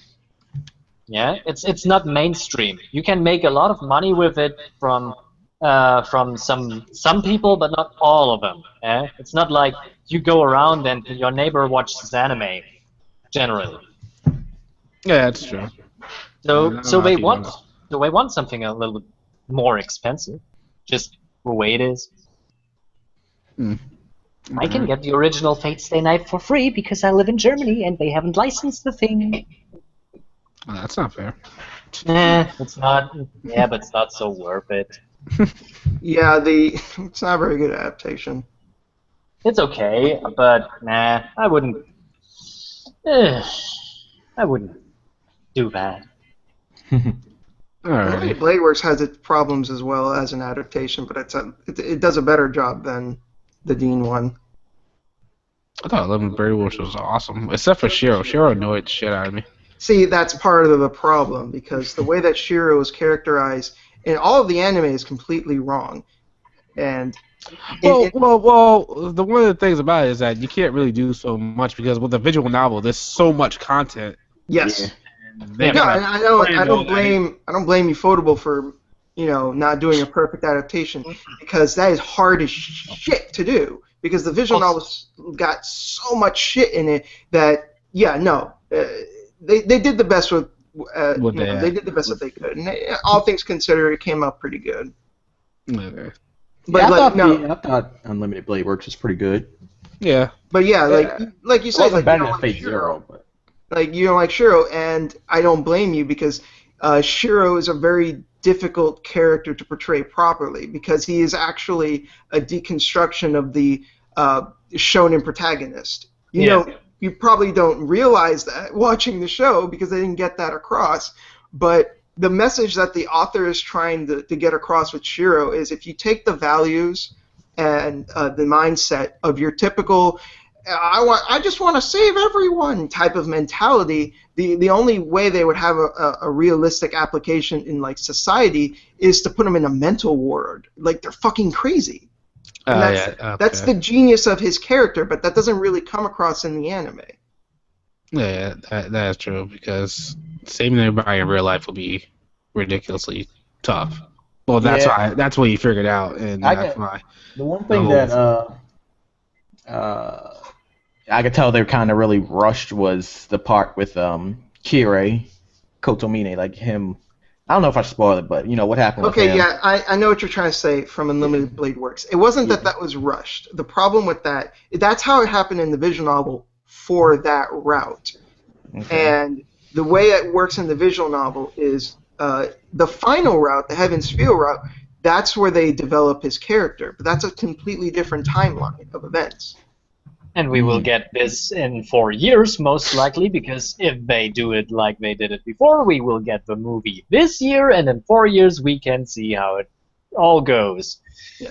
as a series. And this is kind of the problem when you try to, like, not just Fate, but just like with any visual novel, this is the roadblock that you come when Yeah. trying to adapt a visual novel into like an anime. You have different timelines of events, and if they like feed into each other, then you're going to have if you try to tell it as like a linear story, like an anime has to, unless you do something weird like Higurashi or something, then it's going to leave all these threads that were tied up in the source material, but there's no way they're able to translate that properly in an anime. well, wouldn't they go with like the real ending or the true ending route most of the time? Well, They're But doing different routes with it, or but the well, different routes are like completely different stories. that's true. I mean, you have seen the original Fate Stay Night, and Unlimited Blade Works goes a different story route that is different, even though it's not completely different. And Heaven's Feel goes way different, in complete Yes. opposite, even though this is great. Here's the way it's supposed to be. Like the Fate route is like is generally supposed to be taken as like your introduction, and it sets things up, and then Unlimited Blade Works is like the escalation based on what was established in the Fate route. And then the Heaven's Feel route literally takes everything that you know and turns it upside down, and completely goes against your expectations. hmm. So do y'all think there's gonna be another anime adaptation then for Yeah, the Heaven's Field? I think they announced that, didn't they? Or yeah. The movie for Heaven's Feel is already announced. It should be available this year. They haven't said when, I guess, but it comes. So this might be giving you the first exposure. I hope it's Okay. not the first. I hope it's. I hope the German version of that is way better than the Unlimited Blade Works movie version. This That was movie. the most. This was the most horrible dub I have ever heard. The you are lucky. Your Americans are so fucking lucky.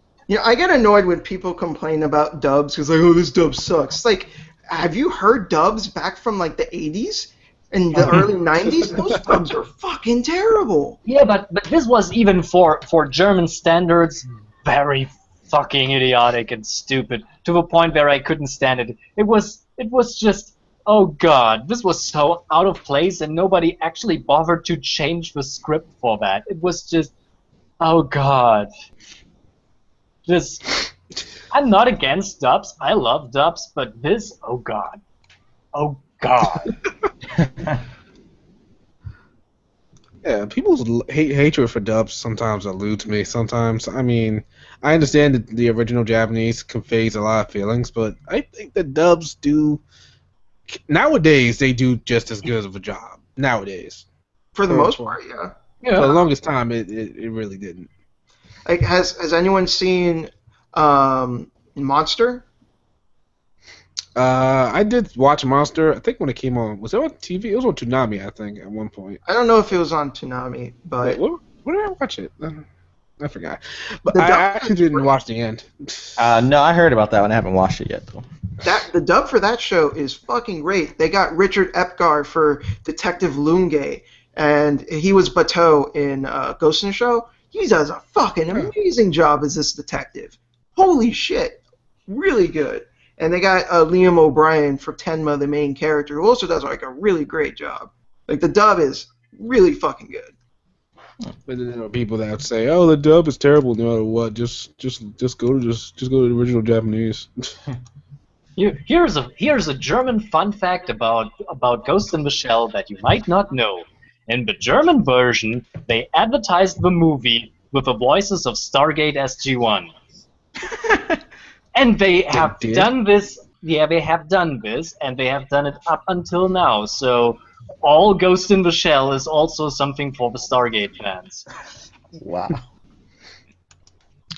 Okay. Interesting. But we've to gone JRPG. really off topic. Wait for a second.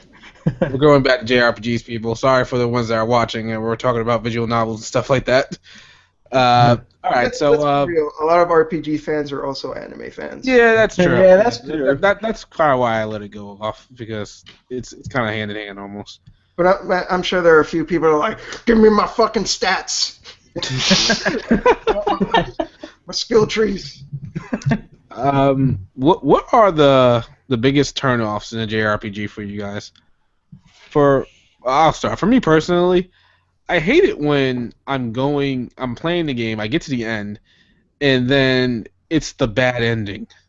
I hate that completely. That is Or not even the bad ending, it's just not the true ending, and they want me to do other events in order to get the true ending. I just got that with Neptunia, and I'm like, no, I'm not playing this game again to get the true ending. Get the fuck out of here. You know what's funny? The first Shadow Hearts game, you have to do a bunch of stuff to get the true ending.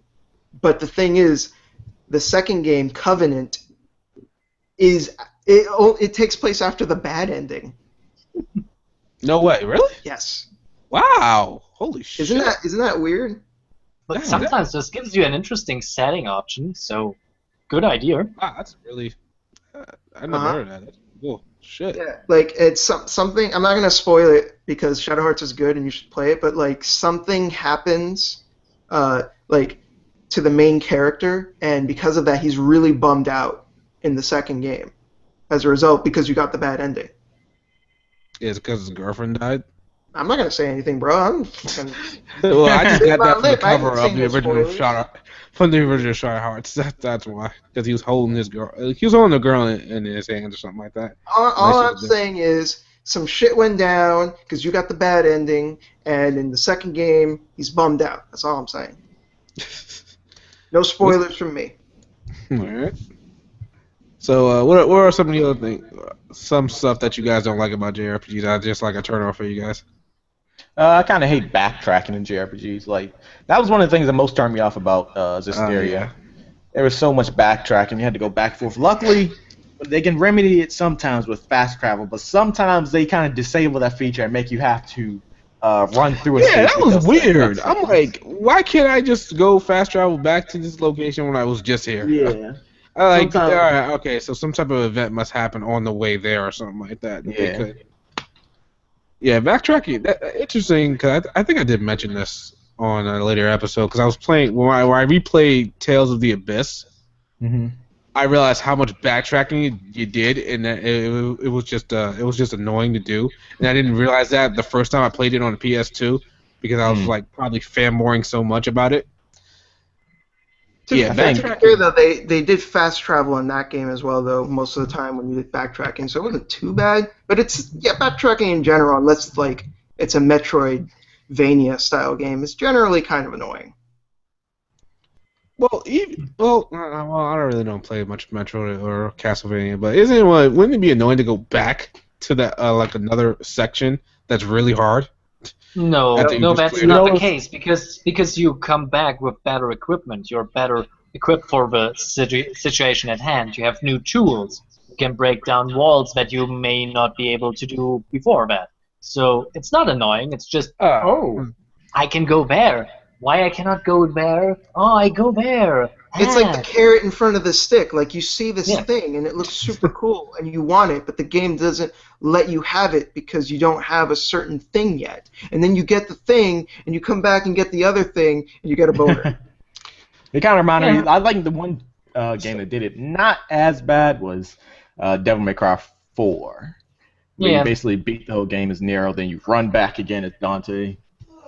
I gotta play Devil May Cry 4 again. That's so awesome. It was. I love that. Yeah, the Devil May Cry 4 is awesome, but Yeah. going back through the levels as Dante, the exact same levels in reverse, Hmm. it wasn't originally planned to be that way. It's because the No. game was rushed. Oh, Yeah. okay. Oh, really? I wish they had finalized the game. And they Yeah, had because you time pretty much for had to that. kill the bosses that Nero didn't kill, right? Yes, dude, they had this entire plan where Dante was going to go into hell. Oh. Like they had this thing where like he was going to go into hell and it was going to be awesome. It was going to be kick ass. But Capcom was like, "Fuck that shit! Rush this shit out." And Capcom. they didn't bet you- offer it as a DLC. You know what? They With this day were and age, idiots. I was about to say, in this day and age, it probably would have been DLC. Yeah, back Well, then, yeah. DLC wasn't that big Mm. back then. Yeah, back Well, then they had it wasn't that They prominent. I have think now- they- Oh, go ahead. they had now two opportunities to do that, and they did not do this. They did not finalize the game as of now, and now it could have been the time, but no, still not. I think that they kind of did it again though with the DMC. The I'm Dante. that one. The new The thing version. we don't talk about. Which Yeah. one is that? The remake of Devil May Cry DMC. What are you talking about? What game is that? DMC. That game The exists? reboot. Yeah, the reboot. Oh, there's a reboot? Oh. I may Wow. have created some type of mental block on that one. No, I can't. It's blame hard to speak of which ones since they're both the same thing. But I'm thinking that they did what you were saying, Shintai, the hell area with Virgil, how you run through the whole game with him. That's probably what they were doing. But anyway, next. So yeah. Wait, I haven't. I wasn't. Yeah, I was So- waiting so- for the next person to so- go. Good. The most annoying thing in JRPGs, I think, are dungeons that go on forever. My personal misfavorite is the Tartarus in Persona 3. This thing goes on forever. To Tartarus. It is Oh. part of the game. I mean, Yeah, it's, but- it's, it's, yeah, but it's a it huge goes part of the on setting, and it is forever. boring. I sat there and I said, oh, now I have 100. I was on floor 103, and I said, well, how many floors aren't they? I haven't had the fun of my life right now, and I wanted to go through with it because I had the level I needed. I just wanted to go to it, and then I was there, and then I had to wait 20 days, and I was so, why did I do this already? That is kind of one of the reasons I don't put Persona 3 on the same level as 4 for the most part, because that Tartarus can be a little bit draining. Yeah. I don't really agree. I actually like the Tartarus because I feel like it's this great feeling of progression, for me at least. Like, because you start at the very bottom and you keep working your way up to the top, and you just have this constant feeling of progression, and I think it feels really good. I mean, it's It didn't help that spirit of it its looked name. the same. I mean, it's in spirit Yeah, of its name. I'll give you that. It's kind of hell. So yeah. I guess that's why people say Digimon kind of reminds people like Persona, because you do kind of do the same thing, like go inside the digital world, which is like the Tartarus. Yeah, So wait, but the it's dungeons aren't varied in Cyber Sleuth? They're just like They are a little bit more than Persona, but you'll probably go into a lot of the same stages a couple of times. Oh, really? No, that's not too big of a deal. But one thing I didn't like about Persona is how you sometimes, you're training, you're grinding, and you can't really save it, but you run into that random strong and tough encounter, and it's like, oh no, I'm not ready. Oh man, and you lose, and you have to start all over again grinding. Oh, Yeah, that sucks. I think it's Well- kind of a staple of the Shin Megami Tensei games, actually, because that happened a lot to me in Shin Megami Tensei 4. Me too. Yeah. I guess it is kind of a staple. Yeah. I'm thinking. It's just we're not used to this anymore. This is the case. We have this auto save at any moment. Yeah. That's We're just true. not Yeah, the used to auto it save for anymore. a while kind of spoiled the shit out of me for Yeah. a while, and I It kind of did. forgot to save so many times, and I had to go back. Yeah, all right, yeah. Yeah. Yeah, in some ways it's a convenience, and then we have the Souls series where it's a constant reminder of your failure. Yeah. I don't know how you guys can fuck with the Soul series. I don't got time to get that frustrated. Well, I could. they always start, like, the beginning of those games are always way harder than later on in the game because you have to, like, go over that obstacle of the beginning of the game, which is usually getting past, like, the first real boss. And then after that, it starts to get easier. You start to understand how the games feel and how they work. And they definitely get easier as they go on compared to that first time where you play the game where it's just that it's really daunting. I know exactly what you mean. I'm having that same problem right now in Bloodborne because I started up the game and at first I was getting killed left and right, but now as I'm progressing, I can take on that big guy that holds that giant hammer or axe or whatever it is. But I still keep dying at that giant wolf thing. I actually just started playing Bloodborne recently, and I was struggling a lot until I beat Father Gascon, and then after that is when I started to, like, the game started to click, and I started to, like, understand it better. Oh, did you beat that giant wolf thing at the bridge? No. Oh, okay. The cleric beast? Yeah. No, I saw that shit, and I was just Yeah. like, get in the fuck out of here. Yeah, I'm like, what am I supposed to do against this thing? Like, it looked like some eldritch abomination I did not want to fuck with. Like, and then you think something that size will move slowly. He jumps around the map like a little wolf. Yep, and he's got, like, I don't know what his body is made out of, but he's got, like, his body parts are, like, moving all the time. Yeah. It looks weird. It's real weird and it's very, very hard. The struggle is real, my friend. Yeah. So what is better? Is Bloodborne just as good as Dark Souls? I think it's different and it's probably more accessible to newcomers to the Soul series. Really? I could be wrong saying that, but for me it was. Like, I tried playing Dark Souls. That thing was hard, but this one, maybe it's just the weapons are a little bit cooler to me, and yeah.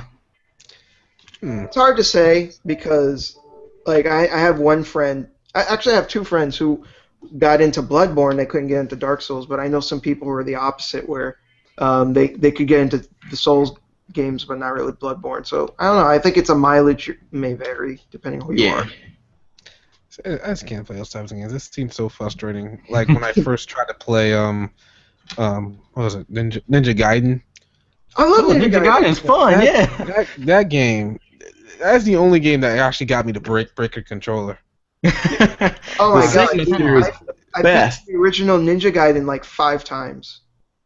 How? The game is freaking. I can't. I just thinking about it pisses me off.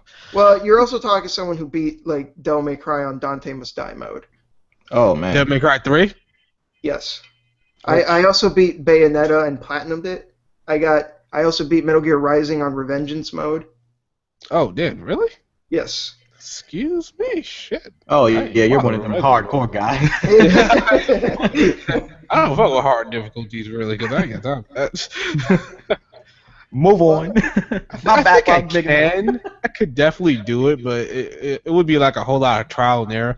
Because in Metal Gear Rising with the Armstrong fight, just completely frustrated the crap out of me. I couldn't imagine how it would be on Revengeance.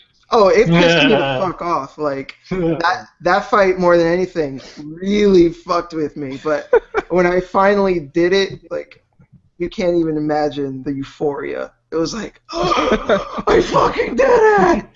Yes! That's alright. Some of these difficulties be kind of crazy, like on the DMC reboot. Like the highest difficulty, Nephilim mode. Oh my gosh, you can't get hit once or you die. That's just crazy. Oh yeah, Hell in Hell mode or something like that?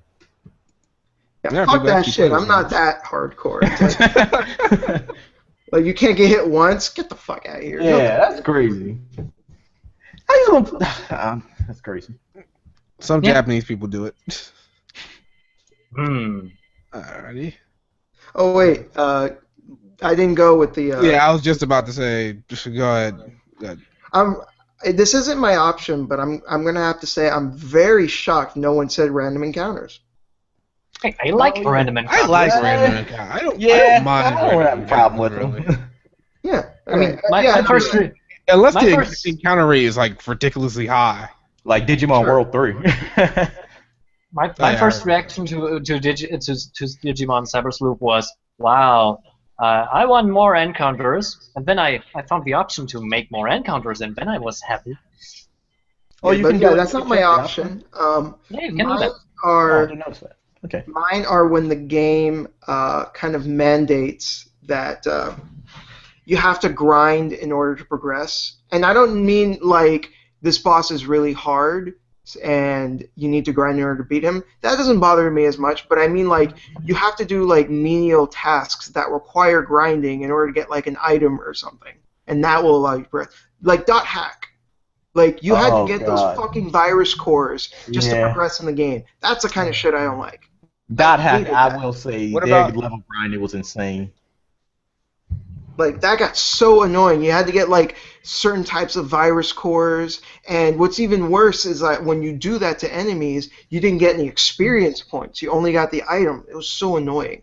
So anytime a game forces you to do something that's like really grindy like that, just so you can progress, is really annoying. Just to get like an item or something, like fuck off.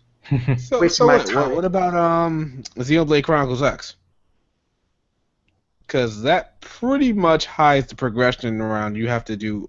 You have to pretty much be a certain level to continue on with the story, and you might have to do other missions. See, I've been playing it a lot, but the thing is, I'm the kind of person that likes to do quests all the time, so I actually haven't progressed that much as far as the story is concerned because I'm finding myself just doing all the quests. Yeah, see, man, that's an endless hole. You gotta just go with the story, man, because you'll be with that game forever. I learned that the hard way.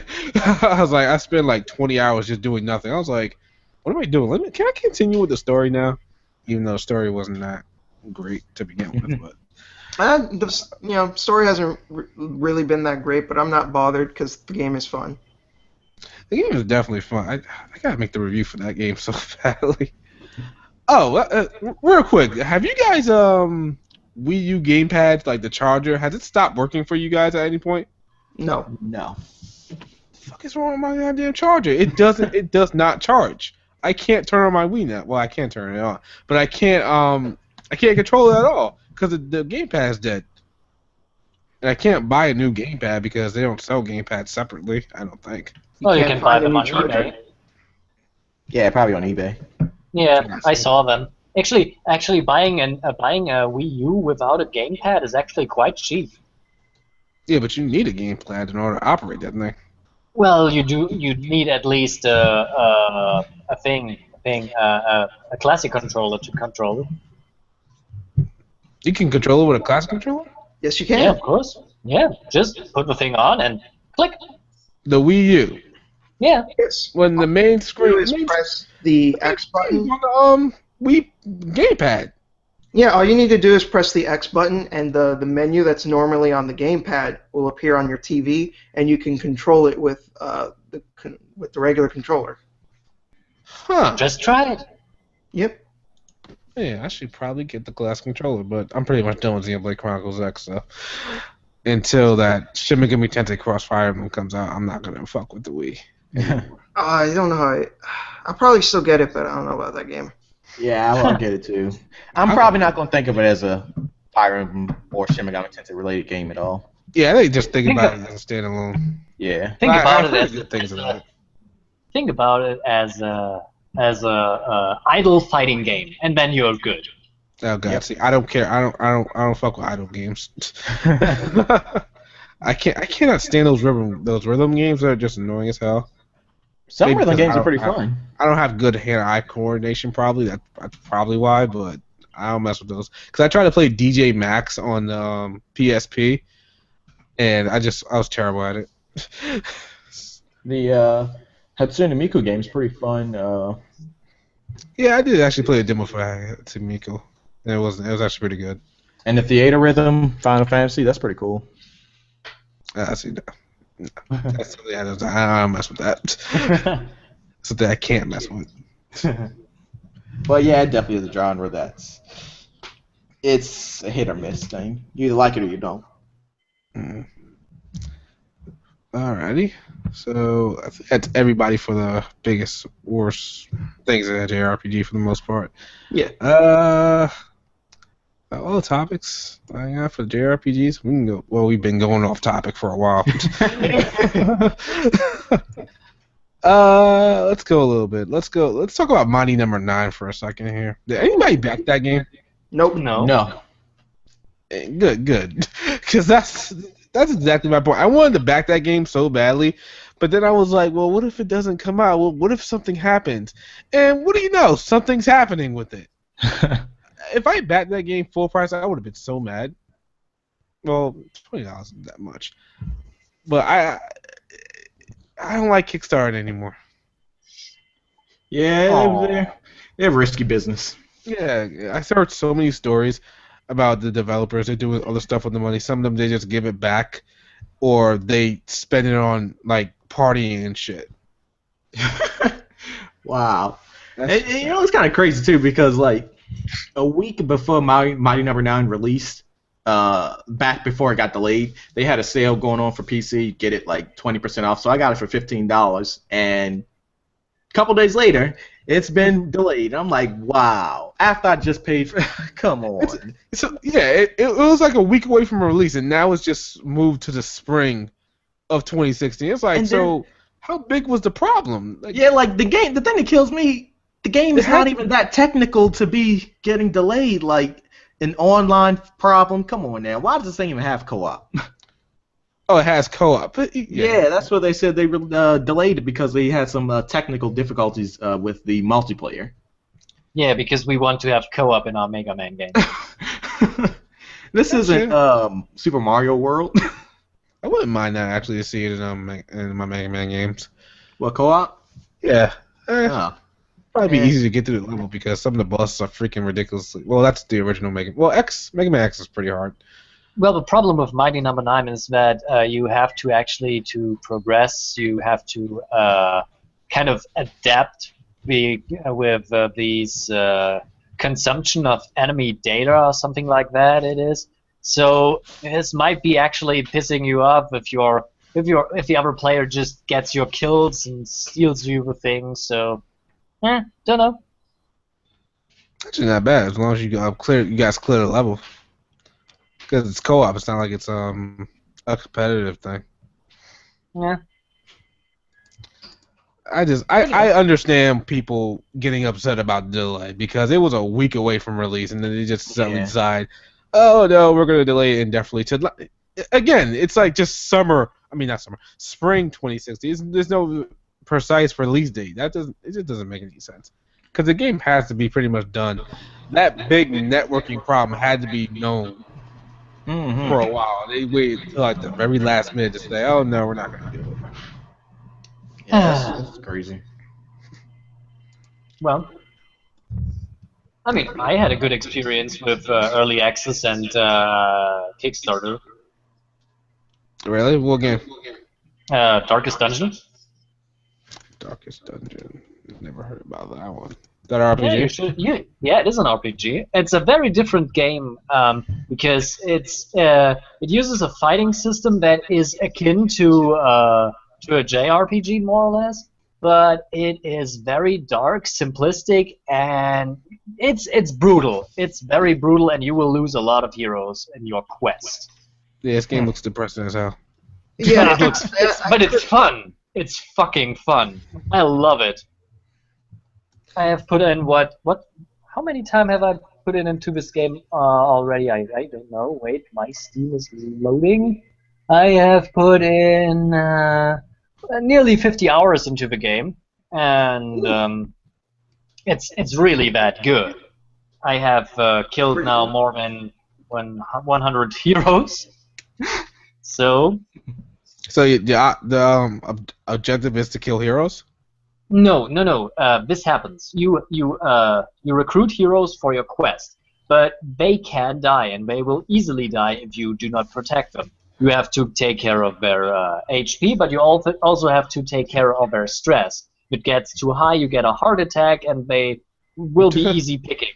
It's very strange but very interesting. I would like to see you play that because I always like seeing people play that game because it fucks with them really hard, and I like that. Alright. I actually might give this one a shot. Well, it looks a little bit better. I haven't been keeping up with it, but you guys remember that Bloodstained game? By, Yeah. yeah. What's going on with that game? Is that still like in the Kickstarting stage, or has it been? No, It's no, already that's been, that's done. That's Oh, done. okay. Okay. So okay. so we just wait for the release. That's If another you- thing. It's like you gotta wait. You give your money to Yeah. these companies, and you gotta wait for this stuff to release, and you don't know what's gonna happen between. Oh, this game actually looks pretty good. The one Kickstarter company that did good was the ones that put out that prototype for Indivisible. Which game? Indivisible. Indivisible. It's kind of like people are saying it's like a Valkyrie profile style game. At least they gave you something you can play before they started the Kickstarter. Yeah, see, that's good. See, if you could play the game, like maybe like a quick demo. Yeah, they even have a Man. demo on the PS4. Okay, yeah, then I can get behind this stuff. Well, But- there is actually a playable prototype of Mighty Number 9 that backers actually had. This exists. There's gameplay from that, and a lot of people talked about it. Oh, it is? Yeah, I know. but it was good. but it was after people backed it, Oh, and okay. it includes, I guess, only a little part of the game. I guess it had 2 or 3 levels in it, but of course, but hey, it was playable, and they could actually test something with that, how it runs, what specs you need, and all that. You know, the good stuff. Yeah, okay. It's not a complete scam at this point, but All right. Not completely. It feels like one. Okay. Glad I didn't back it. Okay. I'm glad I didn't back it. I tell you that. Yeah. Do you guys care? Like, honestly, do you guys care about like the console war No. and what games are on what platform? well, if it all goes according to plan, there will only be one console left in 10 years, so I don't PC? care.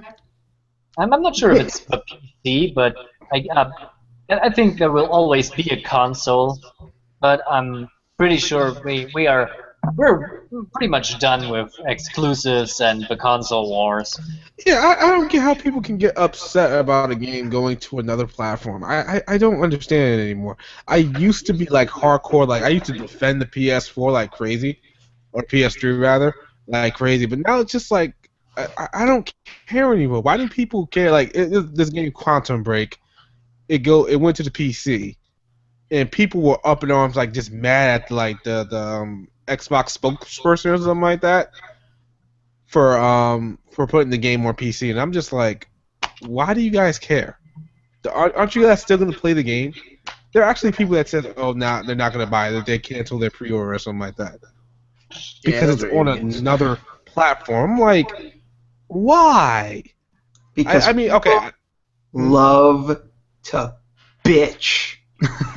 Yeah, They just want some reason to complain. It doesn't matter if it doesn't make sense. It doesn't matter if it's stupid. It doesn't matter if it's completely retarded.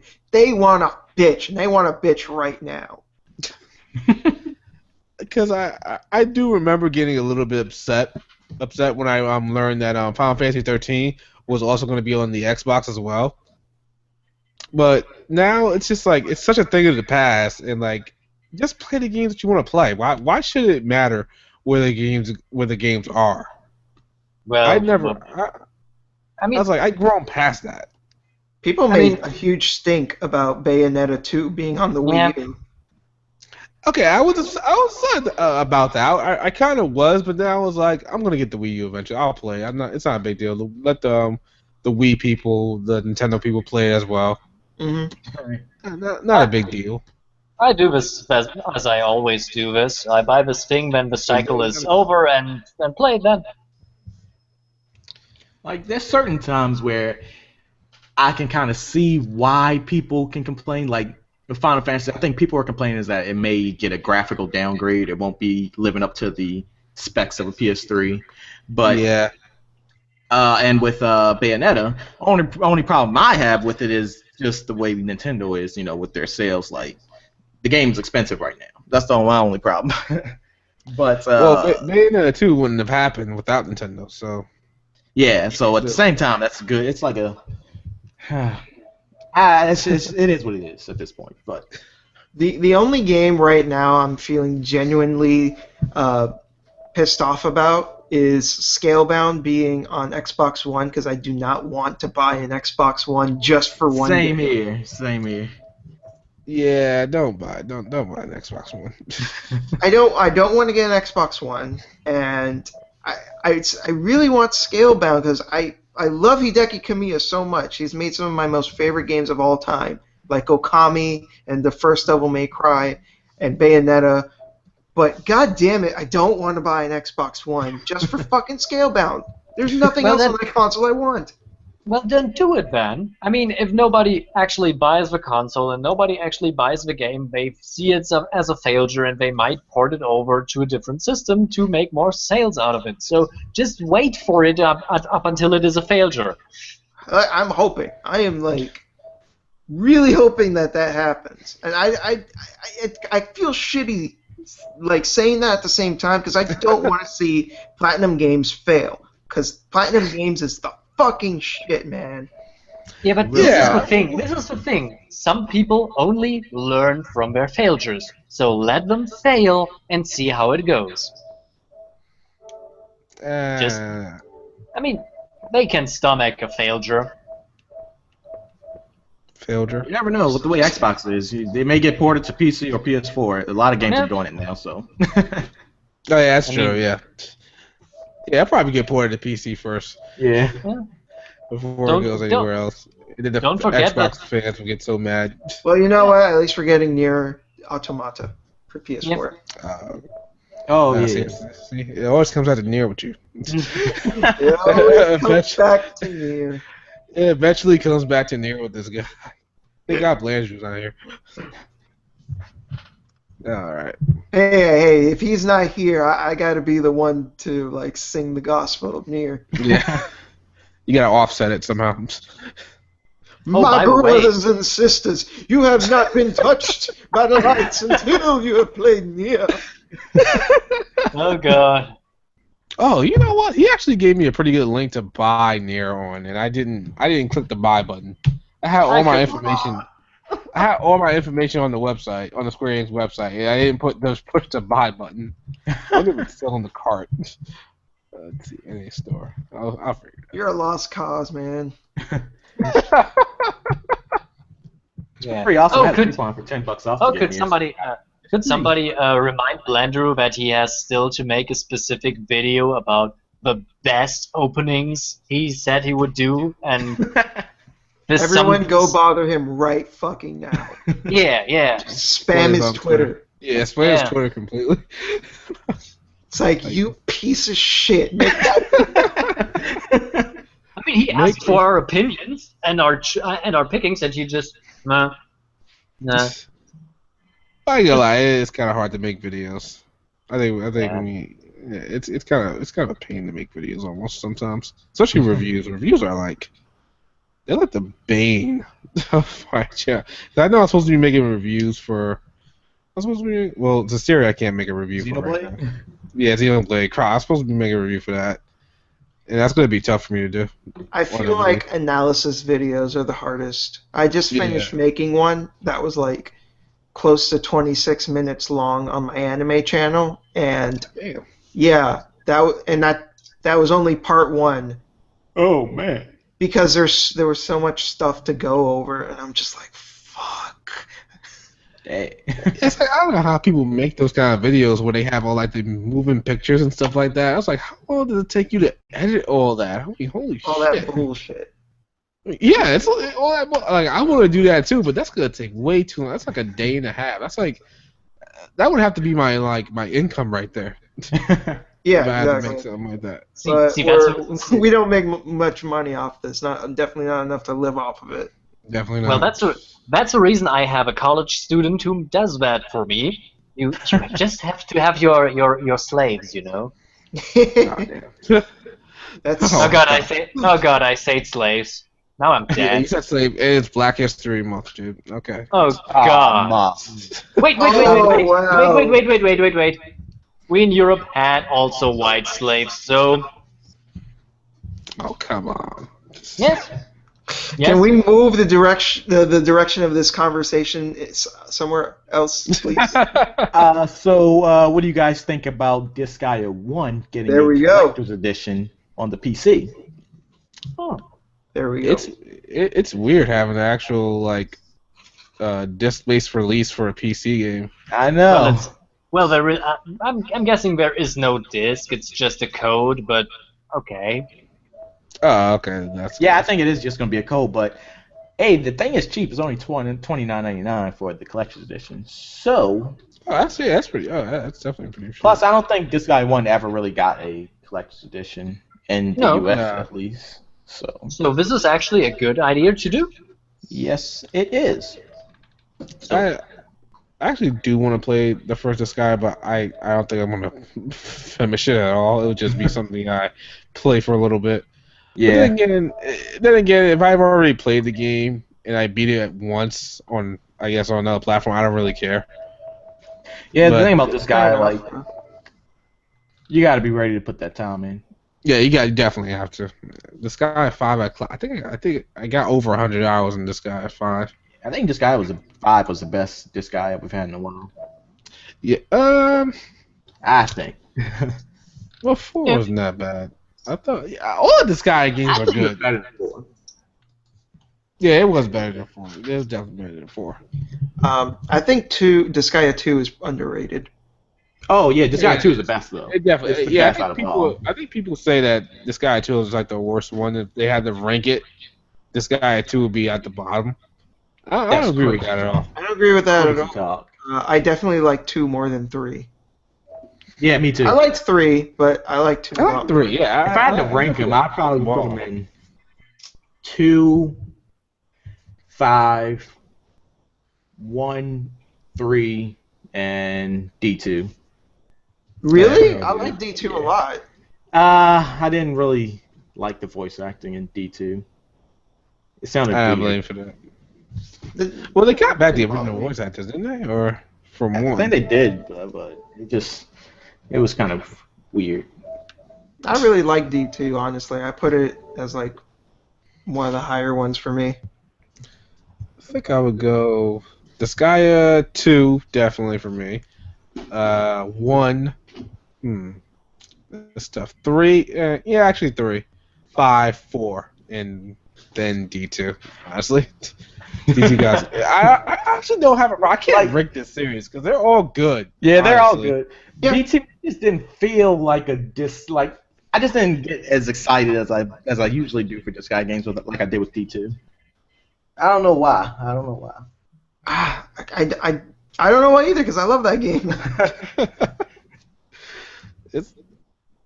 I think there was a problem with D2. I can't remember because I know I reviewed it, but I can't. Oh, remember. you know what I also didn't like? I didn't like mounting on the monsters. I didn't like that. Well, It was different, but not everything different is good to me. So Well, it wasn't like it was like required to honestly do it. I mean, if you wanted to level up certain characters, you can probably just. Well, that was the mounting system. That was actually. I'm actually thinking about this guy 4. My fault. Never mind. All right. But yeah, there's no bad. I haven't played 4 or 5, unfortunately. oh well, yeah. After you play 5, your opinion may change because the story in 5, I think, was pretty darn good. Yeah, Story 5 was good. I was waiting for you to say bad. I was like, what? If you said No. the Story 5. That's was why I good. said the 5 was like on par with 2 as far as story goes. Yeah. Oh shit. Is the gameplay mechanics in 5 similar to D2? It's similar to the average Disgaea game where they took out the whole what is it? The level up system basically went back to it did in the normal Disgaea games. Because one thing I didn't like about Disgaea 3 was, for whatever reason, they made it so that like the main characters, after they reach a certain level, they can't learn new moves anymore. Yeah, and you have to like reincarnate. you have to reincarnate them in order to get so they can learn new moves. I was like, what the fuck? Why do I have to do that? Is it still like that in 5? I don't think so. I don't think so. I don't think so. It's been a while. It's But not like that. No. Okay, good, because that's like the big problem I I have. know one thing. I haven't been to Item World in any Disgaea game as much as I have in 5. Yeah, I don't really mess with Item World. I usually just like beat the game normal and that's it. I always mess around with the Item World for a little bit, at least, and then I just fuck up. But yeah, in Disgaea 5, I actually spent like 5 hours in the Item World and I fucked up. So that was like 5 hours down the drain. I was so pissed off. It's randomly. I think. No, wait. What's his name? Like a mini boss appeared in the Item World. I tried to run from him, and I thought I would make it to the goal, but his AOE was so his reach was so far, and it kind of just killed me. And I was like, oh fuck, I can't get out of this. Hold on, someone in the chat just said something interesting. What are your thoughts on Suikoden 6? Is Konami redeeming themselves of their recent sacrilege? When was this announced? Is this like? I don't know. I don't know. I never heard this. Where did this come from? I have to see. Wait, what? That sounds out of place. Suikoden? Wait, there's no 6. Oh wait, there is. I think it's a rumor. Yeah. Okay. Yeah, All right. I don't see anything. I don't see anything about this. This looks like a fake article, first of all. I'm looking at the wrong thing. Yeah, I'm just seeing something about rumors regarding Suikoden 6. I was never a huge fan of Suikoden anyway. Well, you know. I mean, I played Don't think so. JRPGs, and it was okay. But I think the whole series as a whole is pretty I never really got into it much either. I think it was Yeah. kind of before my time. Yeah, it never really It's just clicked one with that me. got away from me. Oh, he was fucking with us. Ha ha ha. What a, Son of a bitch. what a fuck. You son of a... That's not... You know what? Nah, that's not... Bruh. Bruh, that's kind of fucked up. Got to search it for no reason. That's not cool. Actually, we're just about out of time here. Alright. I gotta end it here, guys. Okay.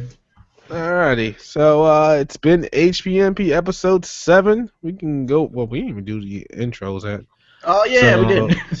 We really didn't. We just went right into it. Who go needs ahead with the, needs introductions? Who needs that? Yeah, at this point, Anyway. I think everybody knows who we are. You fucks know who we are. I'm gonna end it here, guys. It was a good episode. Thank you all for watching, and it will be up soon. Deuces. Bye.